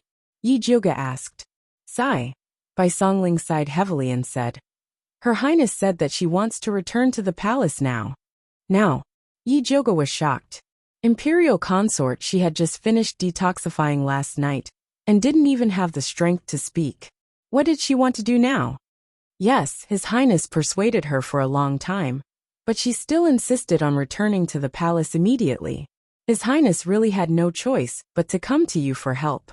In fact, Imperial Consort She had already been making a fuss this morning. They dragged it out until now to find Yi Joga, because they were worried that it would affect her rest. Alright, I'll go with you now. Yi Joga knew that the matter of the child must have stimulated Imperial Consort Shi. Right now, Imperial Consort She was eager for revenge and couldn't wait a second longer. It was just that with her current body, it would be extremely dangerous for her to enter the tiger's den. Yi Joga rushed to the prince's residence. Before he could take off his cloak, he was hurriedly pulled into the courtyard by Nurse Zhou. "Eldest Miss, please go and persuade her ladyship. His Highness can't hold them back any longer." Yi Joga quickly walked towards the courtyard and saw Dongfang Ke blocking the entrance from afar. Noble consort, she stood in front of Dongfang Quebec. Her hair was combed into an auspicious cloud bun, and she wore a golden phoenix hairpin inlaid with jewels. She was dressed in a black gold embroidered robe with phoenix patterns, and she wore red phoenix wing satin shoes. She was dressed like an imperial consort, which was enough to show how determined she was to return to the palace. Although she had applied rouge on her face, it was unable to conceal her pale complexion. Her straight back was also trembling slightly. Her voice was as cold as ice as she said to Dongfang, "Move aside, don't make this consort repeat myself." "Your Highness, I can't let you go back and die like this." Dongfang shook his head. He had been persuading her for a long time, saying all the good and bad things, but noble consort, she just wouldn't listen. He could only block her at the door. "You don't need to worry about my life or death." Noble consort, she's expression was fierce, and her voice was filled with blood. "You can stop me now, but you can't stop me forever. If this consort is determined to go out, it's useless no matter how you try to stop me." The Dongling princely residence wasn't completely united. If she was forced into a corner, all she had to do was shout, and a spy would immediately send the news into the palace. At that time, even if Dongfang wanted to stop her, it would be useless. Dongfang also knew this, so he didn't dare to be too forceful. He only persuaded. "Your Highness, even if you want to leave, you have to let young Miss Yi treat you first." "There's no need. This consort will remember Jyoga's kindness to this consort. If there's a chance in the future, I'll naturally repay it." Noble consort, she didn't want to see Yi Jyoga. As long as she saw Yi Jyoga, she would remember the pain of losing her child. This pain deeply tormented her, and she couldn't rest for even a moment. Right now, she just wanted to immediately return to the palace and let her enemies have a taste of this feeling. Thinking of this, noble consort, she no longer hesitated. She lifted her foot and walked towards the door. She made up her mind that if Dongfang still dared to stop her, then he couldn't blame her for being ruthless. "Your Highness." Seeing this, Yi Jyoga hurriedly walked into the courtyard. "Young Miss Yi, you finally come." Dongfang couldn't help but let out a sigh of relief. "Jyoga." Noble consort, she looked at Yi Jyoga and said resolutely, "You don't need to persuade me. No matter what you say, I'm going back to the palace." "Your Highness, I'm not here to persuade you." Yi Jyoga had already thought of an excuse on the way here. He knew that noble consort, she had already made up her mind, so it was useless to say anything now. "It's fine if you want to return to the palace, but the inner palace isn't like the princely residences. If the Empress poisons you again, even if I have 3 heads and 6 arms, I won't be able to rush into the inner palace to save you. So please wait a few days. I'll think of a way to get something that can identify poison for you to bring into the palace. What do you think?" "That's right, Your Highness, we're going back to take revenge. We can't fall for that evil woman's tricks before we even get our revenge." Nanny Zhou also tried to persuade. She had followed the Empress for so many years and knew her personality very well. If she tried to persuade her to rest and recuperate, she definitely wouldn't listen, because she had already disregarded her own life and death. But if it was under the banner of revenge, the Empress might still listen to it. Noble consort, she hesitated for a moment and said to Yi Jyoga, "After you think of a way, you can tell me after you enter the palace." "Your Highness, do you think I can still stay at home and think of a way if you return to the palace like this?" Yi Jyoga said helplessly. She could already imagine the scene of noble consort, she being poisoned by the Empress, as soon as she returned to the palace. "Your Highness, sharpening the knife doesn't delay the work of cutting firewood. The arrangements in the palace aren't complete yet. It's not the best time for you to return." Dongfang tried to persuade her. Noble consort, she didn't say anything.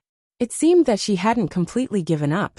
Yi Jyoga thought about it and slowly said, "Also, Your Highness, returning to the palace like this is too degrading. In my opinion, we should have the Emperor personally go to the Imperial Temple to pick you up. We should have a 10-mile red carpet to welcome you back to the palace. Only then would we be able to slap the Empress in the face." A 10-mile red carpet was something the Empress would only have when she returned to the palace. If noble consort, she returned to the palace like this, she could indeed step on the Empress. Noble consort, she's beautiful eyes lit up and she slowly nodded. Jyoga is right. Since she was going back for revenge, she had to have a beautiful opening. In order to see the Empress' ugly face, She didn't mind waiting a few more days. Your Highness, then I'll send you back to the Imperial Temple tomorrow, and then send someone to tell father that you've recovered your appearance. Seeing that noble consort Shi's attitude had softened, Dongfang Ke finally let out a sigh of relief. I'll write a personal letter now, and have someone pass it to the emperor. Send me back to the Imperial Temple tonight. Noble consort, she said decisively.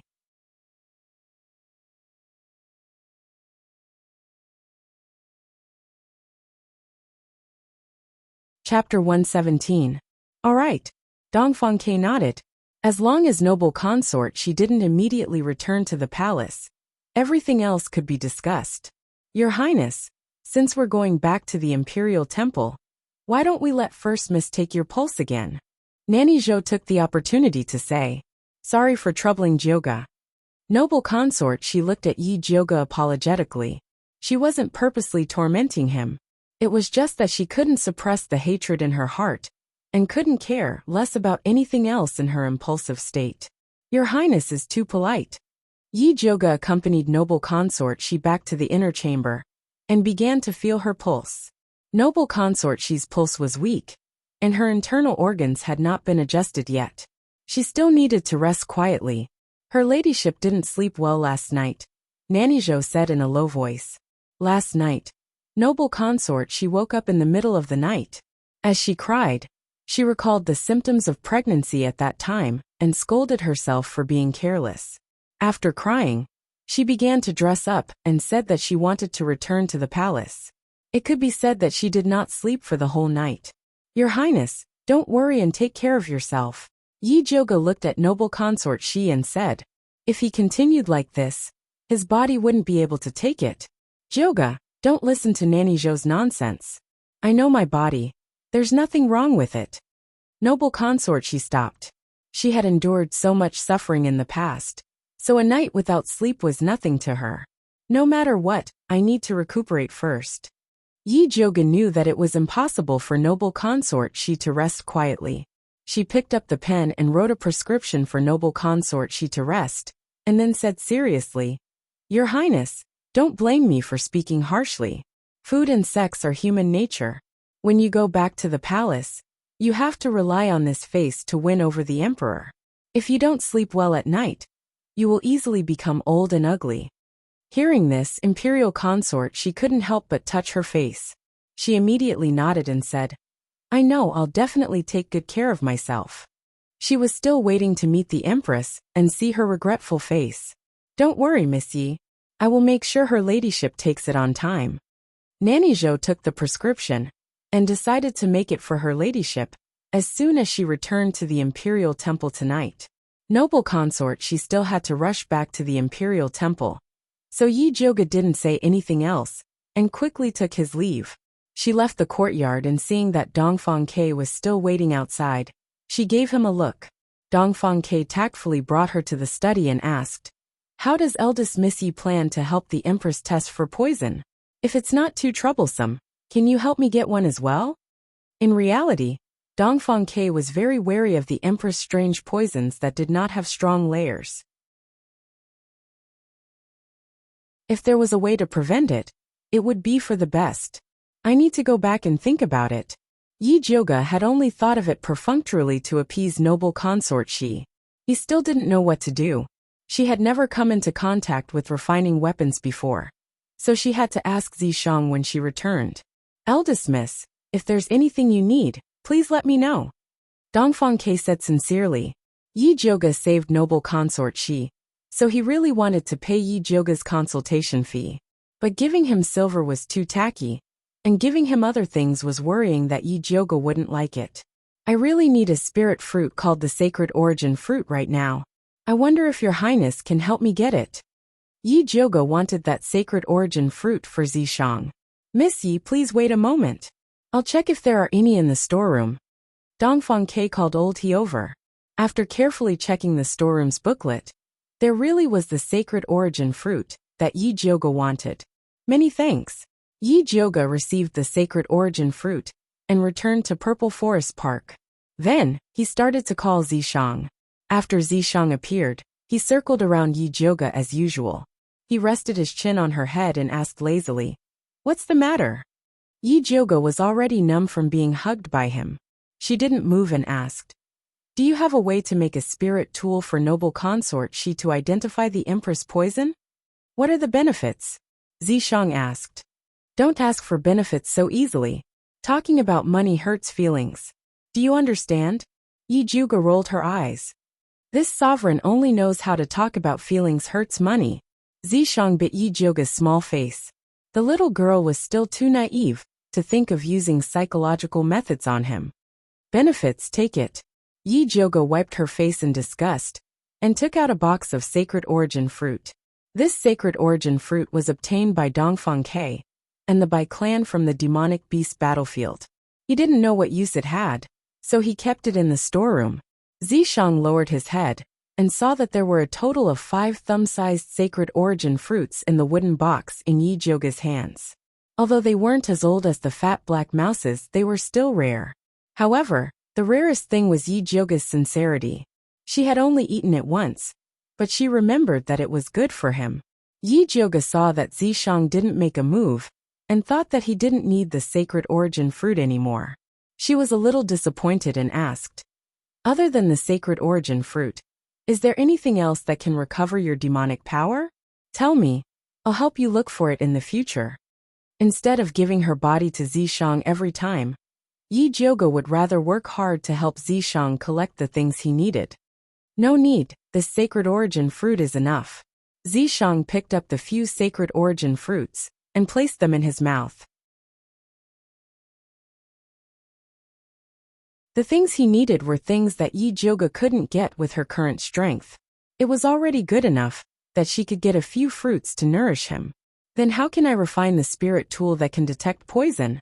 After eating the fruit, he should give her the answer. Refining requires a foundation. If you want to learn how to refine in a few days, you should save it. Zishang glanced at Yi Jioga. It wasn't that he looked down on Yi Jioga, but he was biting off more than he could chew. It wasn't the time for her to learn how to refine. Then other than refining, is there any other way? Yi Jioga didn't really have to refine. She was still busy concocting pills, so how could she have the time to learn how to refine?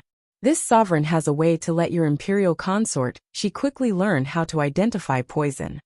Seeing that the sacred origin fruit was enough, Zishang gave Yi Jioga an idea. In this world, there's a kind of insect called the poison earth dragon. It's extremely sensitive to poison. As long as it sees poison, it will become scared and flee. You can try this. I'll look for it now. Yi Jioga had also heard of the poison earth dragon. Usually, it would be used to concoct pills after it was dried and ground into powder, but it was rare to see it alive. Fortunately, some pharmacies would usually keep some of them, so Yi Jioga quickly got a few poison earth dragons back. The poison earth dragon looked like a newly hatched bee larva. It was white and plump, lying motionlessly in the wooden tube.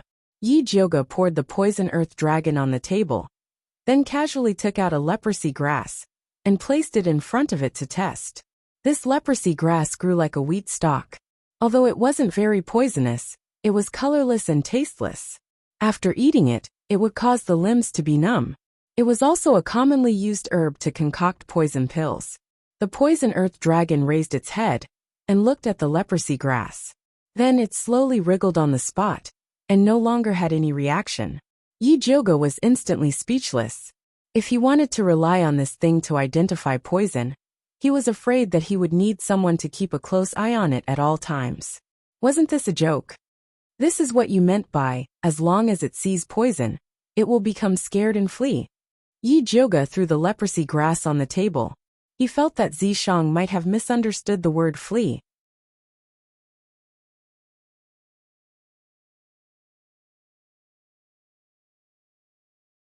Chapter 118. Your poison earth dragon's rank is too low. If you can find one above rank 3, it naturally wouldn't have such a reaction. Zishang said coldly. He had already given her the method. Could she blame him if she couldn't find it? Are you sure there really is a rank 3 poison earth dragon in this world? Yi Jioga had already asked the people at the pharmacy. They said that this poison earth dragon only had 15 days of lifespan. It was impossible for it to advance. I've seen it in the monster race, Zishang said mysteriously. However, that rank 3 poison earth dragon had obtained a huge opportunity to advance. It was impossible for a small place like Thunder Country to have one. Monster race? Why don't you say Tian race? Yi Zhuge rolled his eyes. Zishang wouldn't admit that his idea wasn't reliable. He thought about it and said, actually you can use this bug in another way. What way? Yi Zhuge asked. Let that imperial consort, she swallow the poison earth dragon. As long as she touches the poison earth dragon will wriggle in her stomach. After she spits out the poison, the chance of being poisoned will naturally decrease. Zishang felt that this idea wasn't bad. Although the poison earth dragon didn't have a long lifespan, it was cheap and easy to raise. Eating one in half a month wasn't a problem. You want me to take this bug and let imperial consort she swallow it alive? Yi Zhuge felt disgusted just thinking about it. It was even more impossible for imperial consort she to do such a thing. I've given you the method. Whether she uses it or not is up to her, Zishang said coldly, testing for poison and also making it comfortable. How could there be such a good thing? Is there really no other way? Yi Zhuge didn't give up and asked. You can still learn to forge, but it will take at least 3 years. Zishang said. 3 years? Imperial consort she had probably died no less than a few hundred times. When it's a matter of life and death, who cares if she's disgusted or not? As long as it's useful. Zishang didn't like Yi Zhuge's personality. Alright. Yi Zhuge had no other way. She looked at the white fat bug on the table and went to find Bai Songling. Isn't this the poison earth dragon? Why did you bring this bug here? Bai Songling immediately recognized the white fat bug in Yi Zhuge's hand and asked curiously. Cough cough. Yi Zhuge coughed twice before saying in a serious tone. Didn't you ask me how to help noble consort she identify poisons? This earth poison dragon is the key. I'd like to hear the details. Bai Songling said seriously with a serious expression. When he heard Yi Zhuge's method, Jun's face twitched a little, and he couldn't help but ask, did you just say swallowing alive? Yi Zhuge nodded seriously. Bai Songling couldn't help swallowing his saliva and asked, do you have to swallow it alive? Can't you eat it after steaming or frying it? No, it won't work if it dies. Yi Zhuge shook his head. What he wanted was the feeling of the worm wriggling in his stomach. Bai Songling looked at the earth poison dragon, then at Yi Zhuge, and asked with difficulty, are we really going to give it to noble consort she like this? He was afraid that noble consort she would throw the worm at his face. Yi Zhuge silently placed the earth poison dragon in Bai Songling's hands. Anyway, she had already thought of a way. Whether she could convince noble consort she would depend on her. Well, I'll try it first and see if it really works. Bai Songling sighed, resigned to his fate. It was already good that Yi Zhuge could come up with a way. They really didn't have the right to be picky. Brother Bai is a true warrior. Yi Zhuge praised him with a thumbs up. Don't make fun of me. Bai Songling glared at Yi Zhuge snappily. Although his part-time job was a coroner, it didn't mean that he could tolerate this kind of soft and disgusting thing. Yi Zhuge looked at Bai Songling's heroic appearance and kindly comforted him. You don't have to be so painful. This earth poison dragon is also a commonly used traditional Chinese medicine. You must have eaten it before. There's no difference. I want to give them a bath. Can I soak it in wine? Bai Songling asked. It didn't feel so disgusting to eat it with wine. Yes. Yi Zhuge nodded. The earth poison dragon's vitality was actually very tenacious. It was very difficult to kill it before it died of old age. Bai Songling took out the strongest Nuer Hong and picked 2 earth poison dragons that he thought were the cleanest. He soaked them in the wine and then swallowed them with his eyes closed. Yi Zhuge looked at Bai Songling's Adam's apple moving and could not help but ask, how does it taste? It smells like wine, Bai Songling said with a crying face. Apart from the smell of wine, do you feel uncomfortable? This was the key point. It's okay. It just feels shabby and disgusting. Bai Songling shook his head. No one would feel good after swallowing a live worm. Then let's talk about it first. If you feel disgusted now, it will affect the test. Let's talk about something else. By the way, did the Bai family find the fire dragon grass? Yi Joga asked. No. Bai Songling shook his head and said, the warriors sent by the Bai family haven't sent back any news for a long time. I'm afraid they have died on the road. It was a journey of thousands of miles, and it was surrounded by mountains. Death was really a simple thing. Don't be too pessimistic. Maybe they were just delayed by something, so they couldn't send back the news in time. Yi Joga guided Bai Songling to talk about other topics. Seeing that he slowly relaxed, Yi Joga secretly crushed a knockout drug. Bai Songling immediately frowned and looked around. Then he asked Yi Joga doubtfully, do you smell anything strange? No. Yi Joga blinked and shook his head innocently. No, there is a strange smell.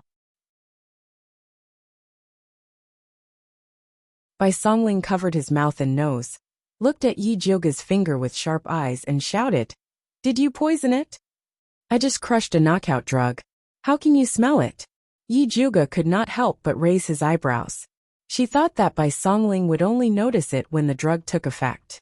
She did not expect it to be so fast. It stinks. After saying this, Bai Songling immediately vomited. Yi Joga immediately moved away from Bai Songling. Seeing him vomiting pitifully, Yi Joga did not feel sympathetic at all. Instead, she felt very satisfied. This kind of colorless and odorless knockout drug was the most difficult to detect. However, Bai Songling could immediately react, which meant that the effect of the poisonous earth dragon was very good. So she was relieved. As for how to persuade Imperial Concubine Shi to take it, Yi Joga also had her own ideas. I think we don't need to tell the truth to Imperial Concubine Shi. We just need to put this poisonous earth dragon into an empty pill, and let Imperial Concubine Shi take it. Sometimes, white lies were also necessary. Good idea. Bai Songling wiped his mouth and nodded in agreement. He secretly made up his mind that this white lie must be hidden from Imperial Concubine Shi for a lifetime.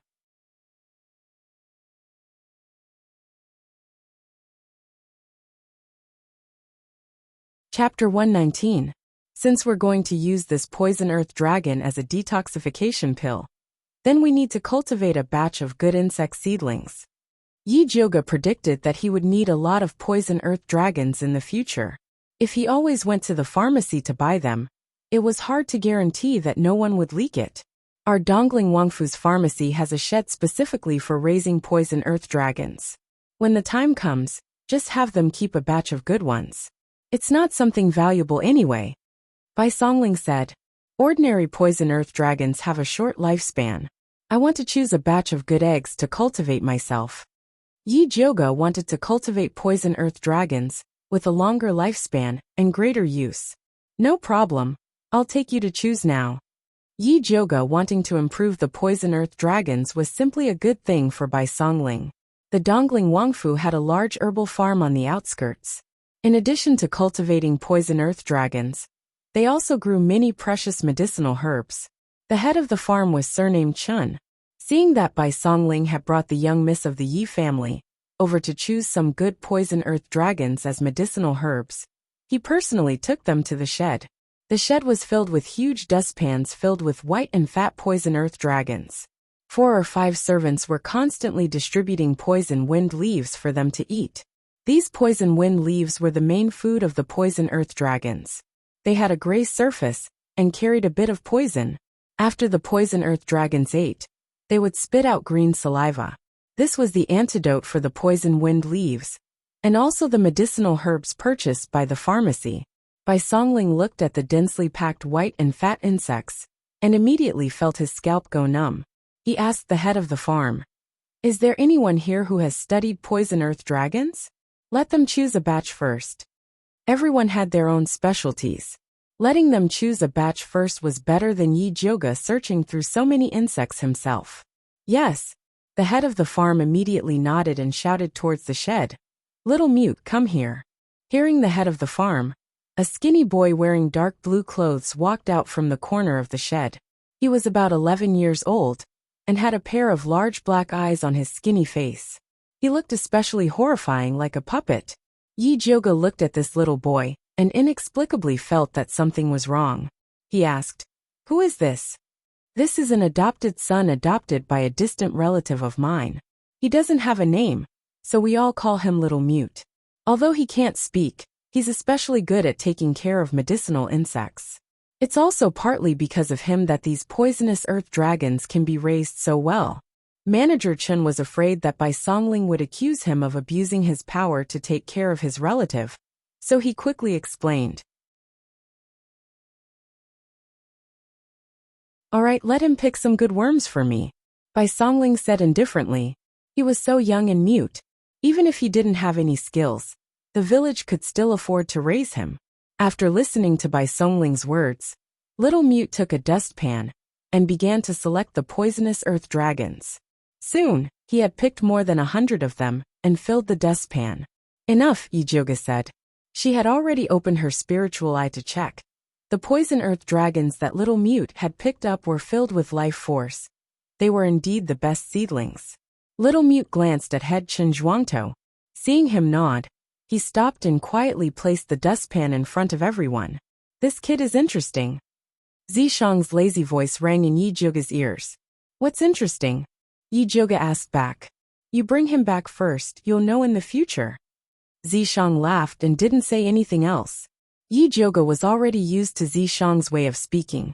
However, anything that could attract Zishang's attention was not ordinary, and this wooden little mute was no exception. Yijioga was determined to bring this wooden little mute away, so he smiled and said to him, Little Mute, I'm lacking someone to help raise the poisonous earth dragons. Are you willing to help? The wooden little mute was expressionless. He didn't shake his head or nod his head, as though he didn't understand what Yijioga was saying. Manager Chen knew that this kid was wooden, and was afraid that he would offend his master, so he hurriedly said, This kid is a servant of our village. If young miss wants him, then just bring him away. There's no need to ask for his opinion. I'm asking him, not you. Yijioga was dissatisfied with the way the manager treated people like objects. I was too talkative, please forgive me, young miss. Manager Chen was so scared that sweat broke out all over his body, and he didn't dare say anything else. Yijioga looked at the wooden little mute and continued. If you work at my place, food and accommodation will be provided, and you'll be paid 10 taels of silver per month, 2 days off per month, red envelopes and festive gifts during the holidays. And if you raise him well, you'll receive a monthly bonus, starting at 10 taels of silver. These conditions were 100 times better than being a servant at the village, and even Manager Chen wanted to apply for the job. He hurriedly gave the wooden little mute a look, and opened his mouth to say soundlessly, Hurry up and agree. The blockhead little mute slowly nodded his head. Then go back and pack your things. You'll leave with these poisonous earth dragons in a bit. Yijioga immediately decided. After successfully abducting the wooden little mute, Yijioga arranged for him to live in a small courtyard behind Wanxiang and Bai Songling's house.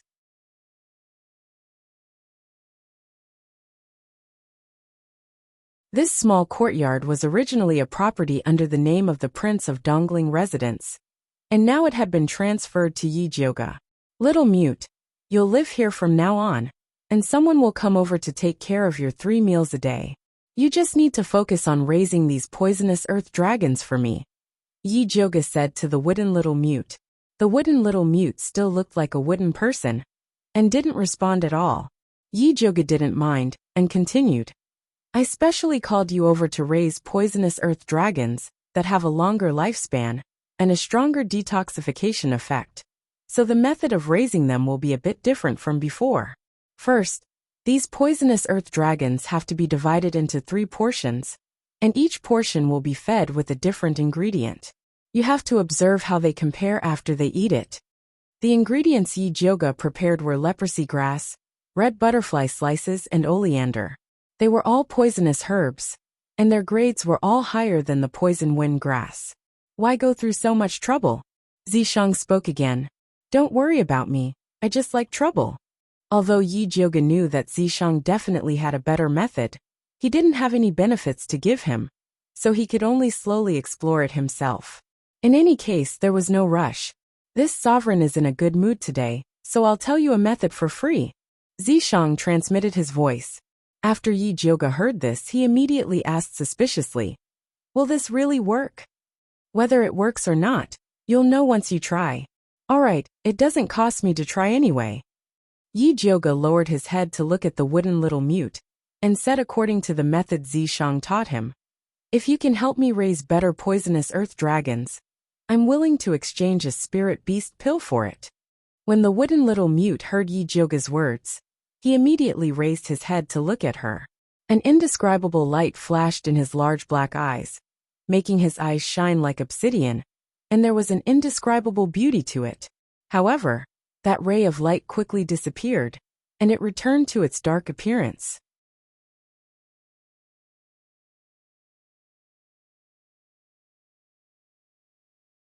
Chapter 120. This brat doesn't believe you. Zishang's tone had a sense of gloating. How is that possible? My sister looks like a white lotus. Everyone should believe her. Yi Jyoga put on a serious face, as if treating a patient with a hidden disease, and said to the little mute seriously, "I only want the advanced version of the poisonous earth dragon. I'm not interested in other things." The blockhead little mute still had a blank look, not knowing if he understood. However, Yi Jyoga didn't have time to talk to him anymore. After telling Bai Songling to take care of the little mute's daily life, she returned to Purple Forest Park. 3 days later, Imperial Consort, she would enter the palace. She planned to first use the ordinary poisonous earth dragon to refine some poison testing pills, and wait for the little mute to refine the advanced version of the poisonous earth dragon before replacing it. The simplified version of the poison testing pill was very easy to refine. First, refine the pill, then stuff the living poisonous earth dragon into it and seal it. However, the dissolution time of this pill was very particular. It couldn't be too late or too early. It had to be dissolved the moment it entered the stomach, so that the poisonous earth dragon could smoothly settle down. Yi Jyoga tried several materials and finally chose erdong, Gastrodia alata, philodendron, baiji, wolfberry, schisandra, etc. The pill made in this way was not only easy to dissolve, but also had the effect of nourishing the spleen and kidneys.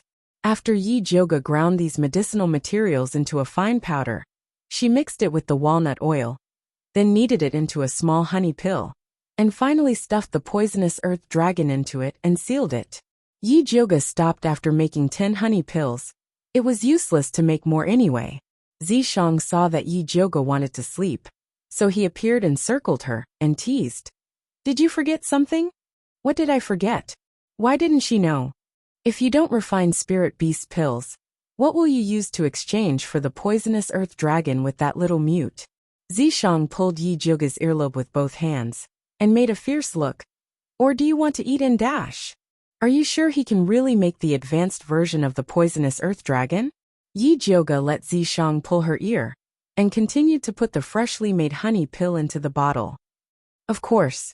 Zishang pinched Yi Jyoga's soft earlobe, and played with it happily. Yi Jyoga put down the jade bottle and asked politely, "Then I will start refining now. Can you let go of my ears?" She had already discovered that compared to violent confrontation, it was better to be more docile to solve problems quickly. All right. Zishang didn't know what to do with the obedient Yi Jyoga. Although Zishang let go of Yi Jyoga's earlobe, he still hugged her tightly. He was really a boneless snake.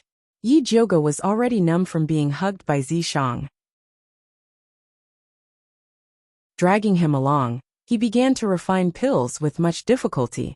Fortunately, the spirit beast pill was not difficult to refine. All he had to do was prepare the ingredients and throw them into the small bronze cauldron. Although this small bronze cauldron looked shabby, and it took a long time to refine pills, the success rate was very high. In addition, the fat black rat's saliva was 100% success rate, which saved her a lot of trouble. Why does that little mute want the spirit beast Dan? Could it be that he raised some kind of spirit beast? Yi Jyoga asked.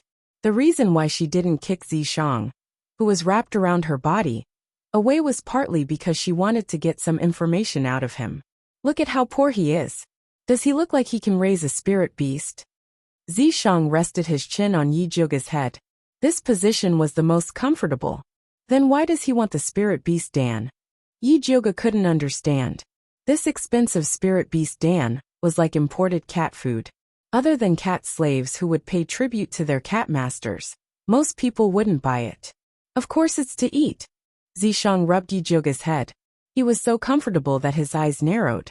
He doesn't have a spirit beast. It's impossible for him to eat it himself. Yi Joga said in disbelief.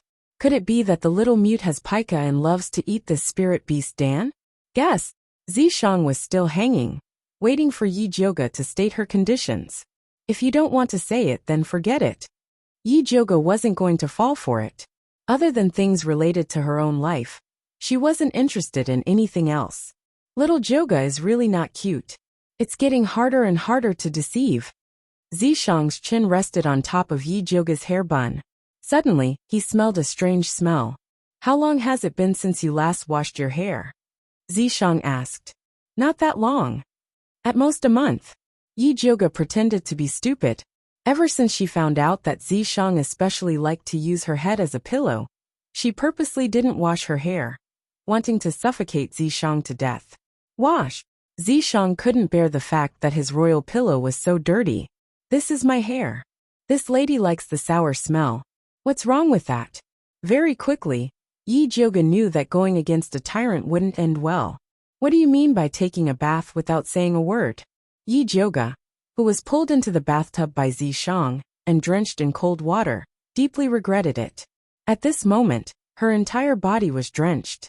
Her thin clothes stuck to her body, revealing her slightly rising and falling graceful figure.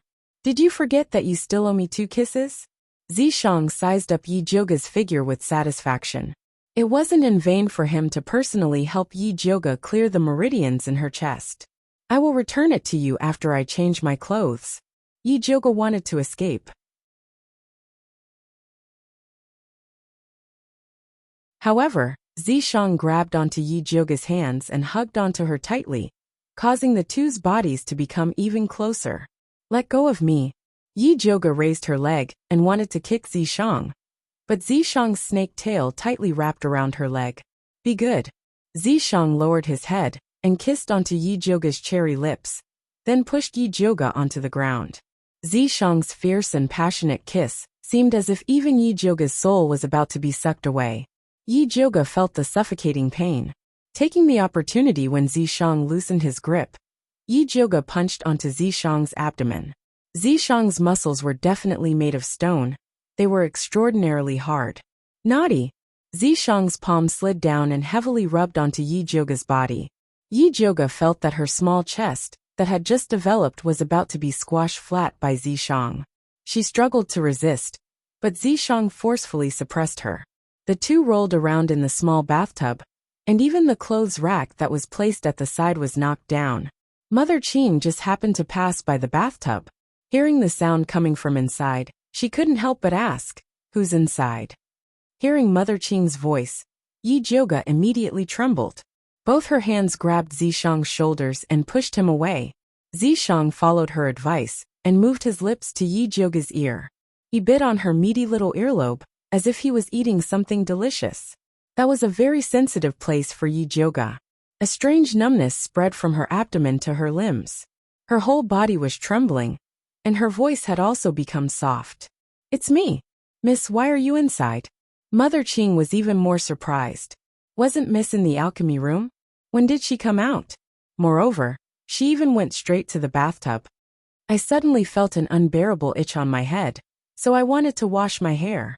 Quickly help me prepare some hot water. As Yi Joga spoke, she stopped Zishang's hand from igniting the fire on her body.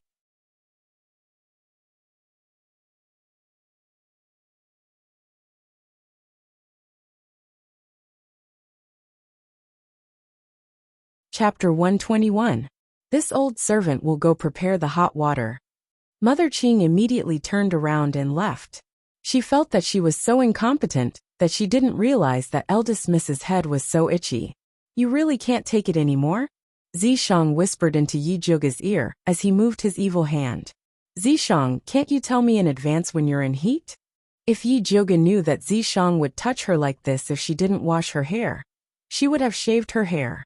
It won't be long before my estrus period. You have to quickly get used to it. Zishang said very seriously. This little girl's growth was really too slow. Who knew when he would be able to eat her? It was so hard to wait. You're really in heat. Yi Joga's scalp went numb. Would her small body be able to withstand being ravaged by Zishang once? You'll know when the time comes. Zishang reluctantly rubbed Yi Zhuge's head and returned to her mark. At this time, Mother Qing and Jinju came over with hot water and knocked on the door. Miss, the hot water is ready. Come in. Yi Zhuge had already been ravaged to the point that he didn't want to move. Mother Qing came in and saw Yi Zhuge's messy hair and clothes, but she didn't think much about it. You can't go into the bathroom fully dressed. After Yi Zhuge took a bath with the help of Mother Qing and Jinju, he fell on the bed and didn't move. When he woke up, it was already dawn. Yi Zhuge stretched his body on the bed. Suddenly, he remembered that he was halfway through refining the spirit beast pill last night. He immediately jumped out of bed. It's over, it's over. After refining for so long, it's definitely ruined. Yi Zhuge hurriedly rushed into the alchemy room and opened the small bronze cauldron to take a look. He found 9 plump spirit beast pills inside, emitting a faint luster. They were actually grade 2 high-grade spirit beast pills. Pippi, the fat black rat, jumped onto the small bronze cauldron, puffing out its fat chest to show that this was all thanks to it. Good job. Big sister will give you a raise. Yi Zhuge gave the fat black rat a thumbs up. Pai-Pai-chan. Fat black rat did not care about wages. As long as Great King Purple Decease was satisfied, it was fine. No problem. I'll definitely put in a good word for you in front of Great King Zishang. Yi Zhuge happily packed the spirit beast pill and put it into the bag along with the poison testing pill he refined last night. After eating breakfast, she went to find Bai Songling with the bag. You came at the right time. Bai Songling was relieved to see Yi Zhuge. What? Yi Zhuge asked curiously. That little mute locked himself in his room last night and hasn't come out yet. He didn't eat his dinner or breakfast. I wonder what's going on. Bai Songling was worried that little mute was carrying out the secret method that Yi Zhuge was teaching him, so she didn't dare to act rashly.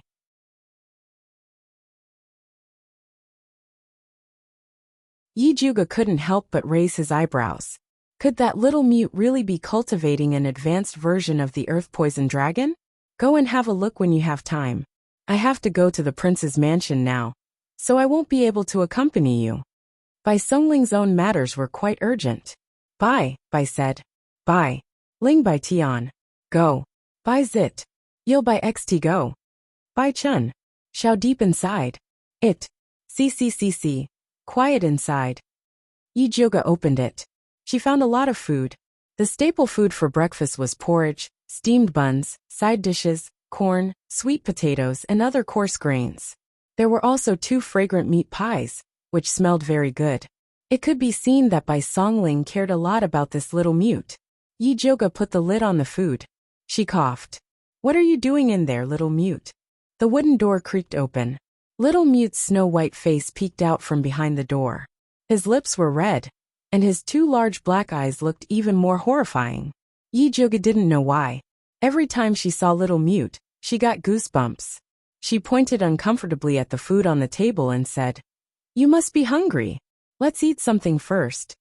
Little mute didn't look at the food. Instead, he waved at Yi Zhuge and asked her to follow him inside. Yi Zhuge had no choice but to follow little mute into the dark room. The deeper she went, the more she felt something was wrong. The tip of his nose kept smelling a strange odor. It smelled a little like blood, but not quite. She took a closer look. She found a jar in the corner of the dark room. That strange smell was coming from it. Little mute stood next to the jar. He pointed at it, indicating Yi Zhuge to see. Yi Zhuge was also curious, so he lowered his head to look at the jar. Suddenly, a small black shadow shot out from the jar. It was heading straight for her. Just as she was about to make a move, little mute was faster than her. He reached out and pinched the black shadow. That black shadow immediately softened like a noodle. Only then did Yi Zhuge realize that it was actually a black poisonous earth dragon. It was bigger than a normal earth poison dragon. It was black and exuded a strong life force. It was not an ordinary creature, but it was different from a normal earth poison dragon. Little mute handed the black earth poison dragon to Yi Zhuge. He opened his left hand. It was clear he wanted to trade with her. How did you raise this earth poison dragon? Yi Zhuge took out the spiritual beast pill and handed it to him. Little Mute took the spiritual beast pill and smelled it. His eyes immediately flashed with surprise. It seemed he was very satisfied with the spiritual beast pill Yi-Joga gave him. He carefully put the pill away. He drew a circle in front of his chest to show that it was a dustpan. He then made an action of pouring the dustpan into the jar. Yi-Joga understood. You poured the dustpan's earth poison dragons into the jar and let them kill each other. In the end, there was only this one left, right? No wonder this earth poison dragon looked so strange. It turned out it was refined using this kind of cruel method. Little Mute nodded. He then turned around and left the room. He opened the mahogany food box and began to eat. Yi-Joga looked at him wolfing down the food. She couldn't help but have a question in her heart. Where did this Little Mute come from? The method he said was the same as raising Gu in Miaojiang. Only a special secret technique could do it. Moreover, looking at the way he grabbed the earth poison dragon with his bare hands, this child was definitely not as simple as an orphan. Little Mute didn't care about Yi-Joga's probing gaze. After he finished eating, he wiped his mouth with his sleeve and went back to the small dark room to rest. Wait! Yi-Joga called out to him. She asked, "Can you continue to raise this kind of earth poison dragon?" Little Mute stretched out his thin fingers. He made a meatball. He meant that as long as you have the spiritual beast pill, you can come and exchange it at any time.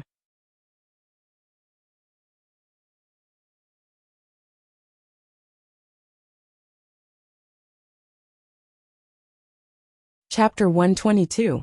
I don't want this kind of poisonous earthworm, I want the normal kind. Although the poisonous earthworm produced by this method was powerful, the side effects were too great, and it was also harmful to nature, so it was not a long-term solution. Little Mute hesitated for a moment and made a strange gesture with his hand. Yi-Joga instantly understood. You mean that method is very slow? Little Mute nodded again. It's okay. It doesn't matter if it's slow. As long as you can cultivate a poisonous earthworm that can evolve normally, I can exchange it for 5 spirit beast pills, Yi-Joga said generously. Little Mute's eyes lit up, and he nodded vigorously. If you need anything, just let me know. I will try my best to satisfy you. Yi-Joga was going to put in a lot of effort this time. Little Mute did not stand on ceremony, and after gesturing with his hands, he felt that it was not enough, and used his finger to write the words "second stage black housefly" on the brown table with tea. You want to use the second stage black housefly as supplementary feed for the poisonous earthworm? Yi-Joga asked curiously. Black housefly was a kind of spirit herb that looked like a fly, and was usually used to treat festering wounds. Although it was a spirit herb, it grew easily, and it was not expensive, so she could afford it. Little Mute nodded again. Your handwriting is not bad. Who taught you? Yi-Joga pretended to ask casually. These days, very few commoners were literate. Even Chen Zhuangtou could not read, let alone Little Mute, who was an orphan who was adopted. Little Mute's face flashed with vigilance, and he frowned and wrote another line of words. Didn't you say that you were not interested in anything other than the poisonous earthworm? A small line of words with a questioning tone, as if he had been deceived. Don't worry, I was just asking casually. All right, go to sleep first. I will have someone send the black housefly over later. Yi-Joga immediately gave up on investigating Little Mute. Who cares where he came from, as long as he could work? Little Mute carefully looked at Yi-Joga, and after confirming that she did not have any ill intentions, his little eyebrows relaxed, and he turned around and floated into the house. Yi-Joga wiped off the writing on the table, picked up the food box that Little Mute had eaten, and prepared to find Bai Songling to help him get the black fly grass. Unexpectedly, as soon as she walked to the door, Bai Songling rushed in like a whirlwind and pulled her out. Oh no, the demon poison in His Highness's body is acting up. Come with me to have a look. Let's go. Yi-Joga threw the lunchbox aside, and immediately rushed to Prince Dongling's mansion with Bai Songling. Dongfang Ke was lying on the luxurious bed with his eyes tightly shut. His handsome face was deathly pale, and his lips were icy purple. His entire body was as hard as ice. Yi-Joga placed his finger on Dongfang Ke's wrist, and felt as though he was touching a block of ice. He was completely unable to feel the pulse. She opened her spiritual eye to take a closer look, and discovered that the spiritual energy in his dantian was in a mess. She could faintly see a blurry white spider. Without a doubt, the Snow Spider King's poison in his body had taken effect. Yi Zhuge raised his head and asked Bai Songling, "Why did Her Highness suddenly act up?" "Today, His Majesty summoned His Highness into the palace to ask about noble consort Shi." Yi Zhuge suddenly acted up after returning. Bai Songling gritted her teeth and said, "That evil woman, the Empress, must have done something. Her poison is unpredictable, and His Highness was unable to guard against it. Then why didn't you let His Highness take the poison testing pill before entering the palace?" Yi Zhuge asked curiously. If Dongfang Ke had swallowed the poison earth dragon before entering the palace, it would have served as a warning. "I forgot." Bai Songling wanted to keep it a secret, so she didn't mention it to Dongfang Quebec. "Why didn't you forget about yourself?" Yi Zhuge glanced at Bai Songling. "AI, don't talk about me. I'm already regretting it to the point that my intestines are turning green." Bai Songling had a look of regret, and she almost knelt down to beg brother Yi Jiu, "Help me take off His Highness's shirt first." Yi Zhuge prepared to use acupuncture to save him. Bai Songling directly took off Dongfang Ke's shirt. Dongfang Ke's skin was smooth and firm, and the shape of his muscles was very beautiful. It was obvious that he had trained, and was very pleasing to the eye. Yi Zhuge silently glanced at him, then took out the thunderfire needle, and pierced it into Dongfang Ke's acupuncture points. However, it was repelled by a strange cold energy. Yi Zhuge didn't believe it, and secretly increased the input of spirit energy. The thunderfire needle glowed with a faint purple light as it pierced Dongfang Ke's body. Although the needle was successfully pierced in, if she had to use spirit energy for every needle, she probably wouldn't be able to last until the end. Bai Songling saw Yi Zhuge's strange expression and hurriedly asked, "Eldest Miss, what's wrong? His Highness's cold poison is too powerful. I can't completely remove it." Yi Zhuge shook his head. With her current spirit energy, she couldn't completely remove the cold poison from Dongfang Ke's body. "Then what should we do? Even the commonly used medicine can't suppress the cold poison in His Highness's body." Bai Songling looked at Dongfang Ke anxiously. She had a feeling that he would die in the next moment. Yi Zhuge suddenly thought of the poisonous earth dragon goo that little mute had just cultivated. This thing had a strong ability to expel poison, so it might be able to cure Dongfang Ke's poison. There was no other way, so he could only give it a try.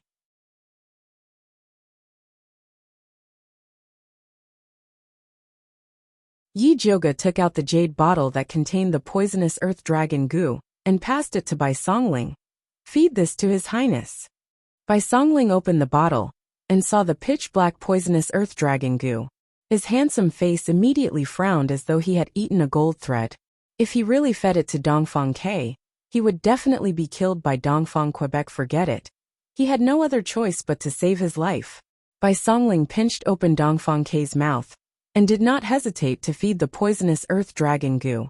The poisonous earth dragon goo slid down Dongfang Ke's throat and into his stomach. Yi Zhuge opened his spiritual eye, and could clearly see that the poisonous earth dragon goo had entered Dongfang Ke's dantian, and started to fight with the spider shadow. The two wild beasts were evenly matched, and did not give way to each other, causing the spiritual energy in Dongfang Ke's dantian to be in a mess. Dongfang Ke painfully frowned while he was unconscious. Faint blue sweat seeped out of the pores on his body, following which, he suddenly opened his mouth and spat out a mouthful of ice blue blood. The blood froze the moment it landed on the ground. It was extremely strange. Yi Zhuge took the opportunity to insert his needles. Rays of purple light landed on Dongfang Ke's body, especially on the two sides of his spine. Yi Zhuge inserted a total of 49 needles, suppressing the spider shadow's poison. The poisonous earth dragon goo took the opportunity to counterattack, and frantically devoured the spider shadow. Every time it devoured, Dongfang Ke would spit out a mouthful of blue blood. Slowly, the blood turned from ice blue to faint red. Finally, it was a bright red color. At this moment, the spider shadow was about to be destroyed. Yi Zhuge heaved a sigh of relief, and his needles were slightly slower. The spider shadow suddenly expanded and actually wanted to devour the poisonous earth dragon goo. You're tuning in to the Lee May's Sword of Destiny YouTube channel. We're so grateful for your support, and don't forget to subscribe to join us on this incredible journey through captivating stories. Your generosity through donations truly makes a world of difference, as it's the primary source of revenue that allows me to expand and enhance this channel for you. Thank you from the bottom of my heart for being a part of this adventure.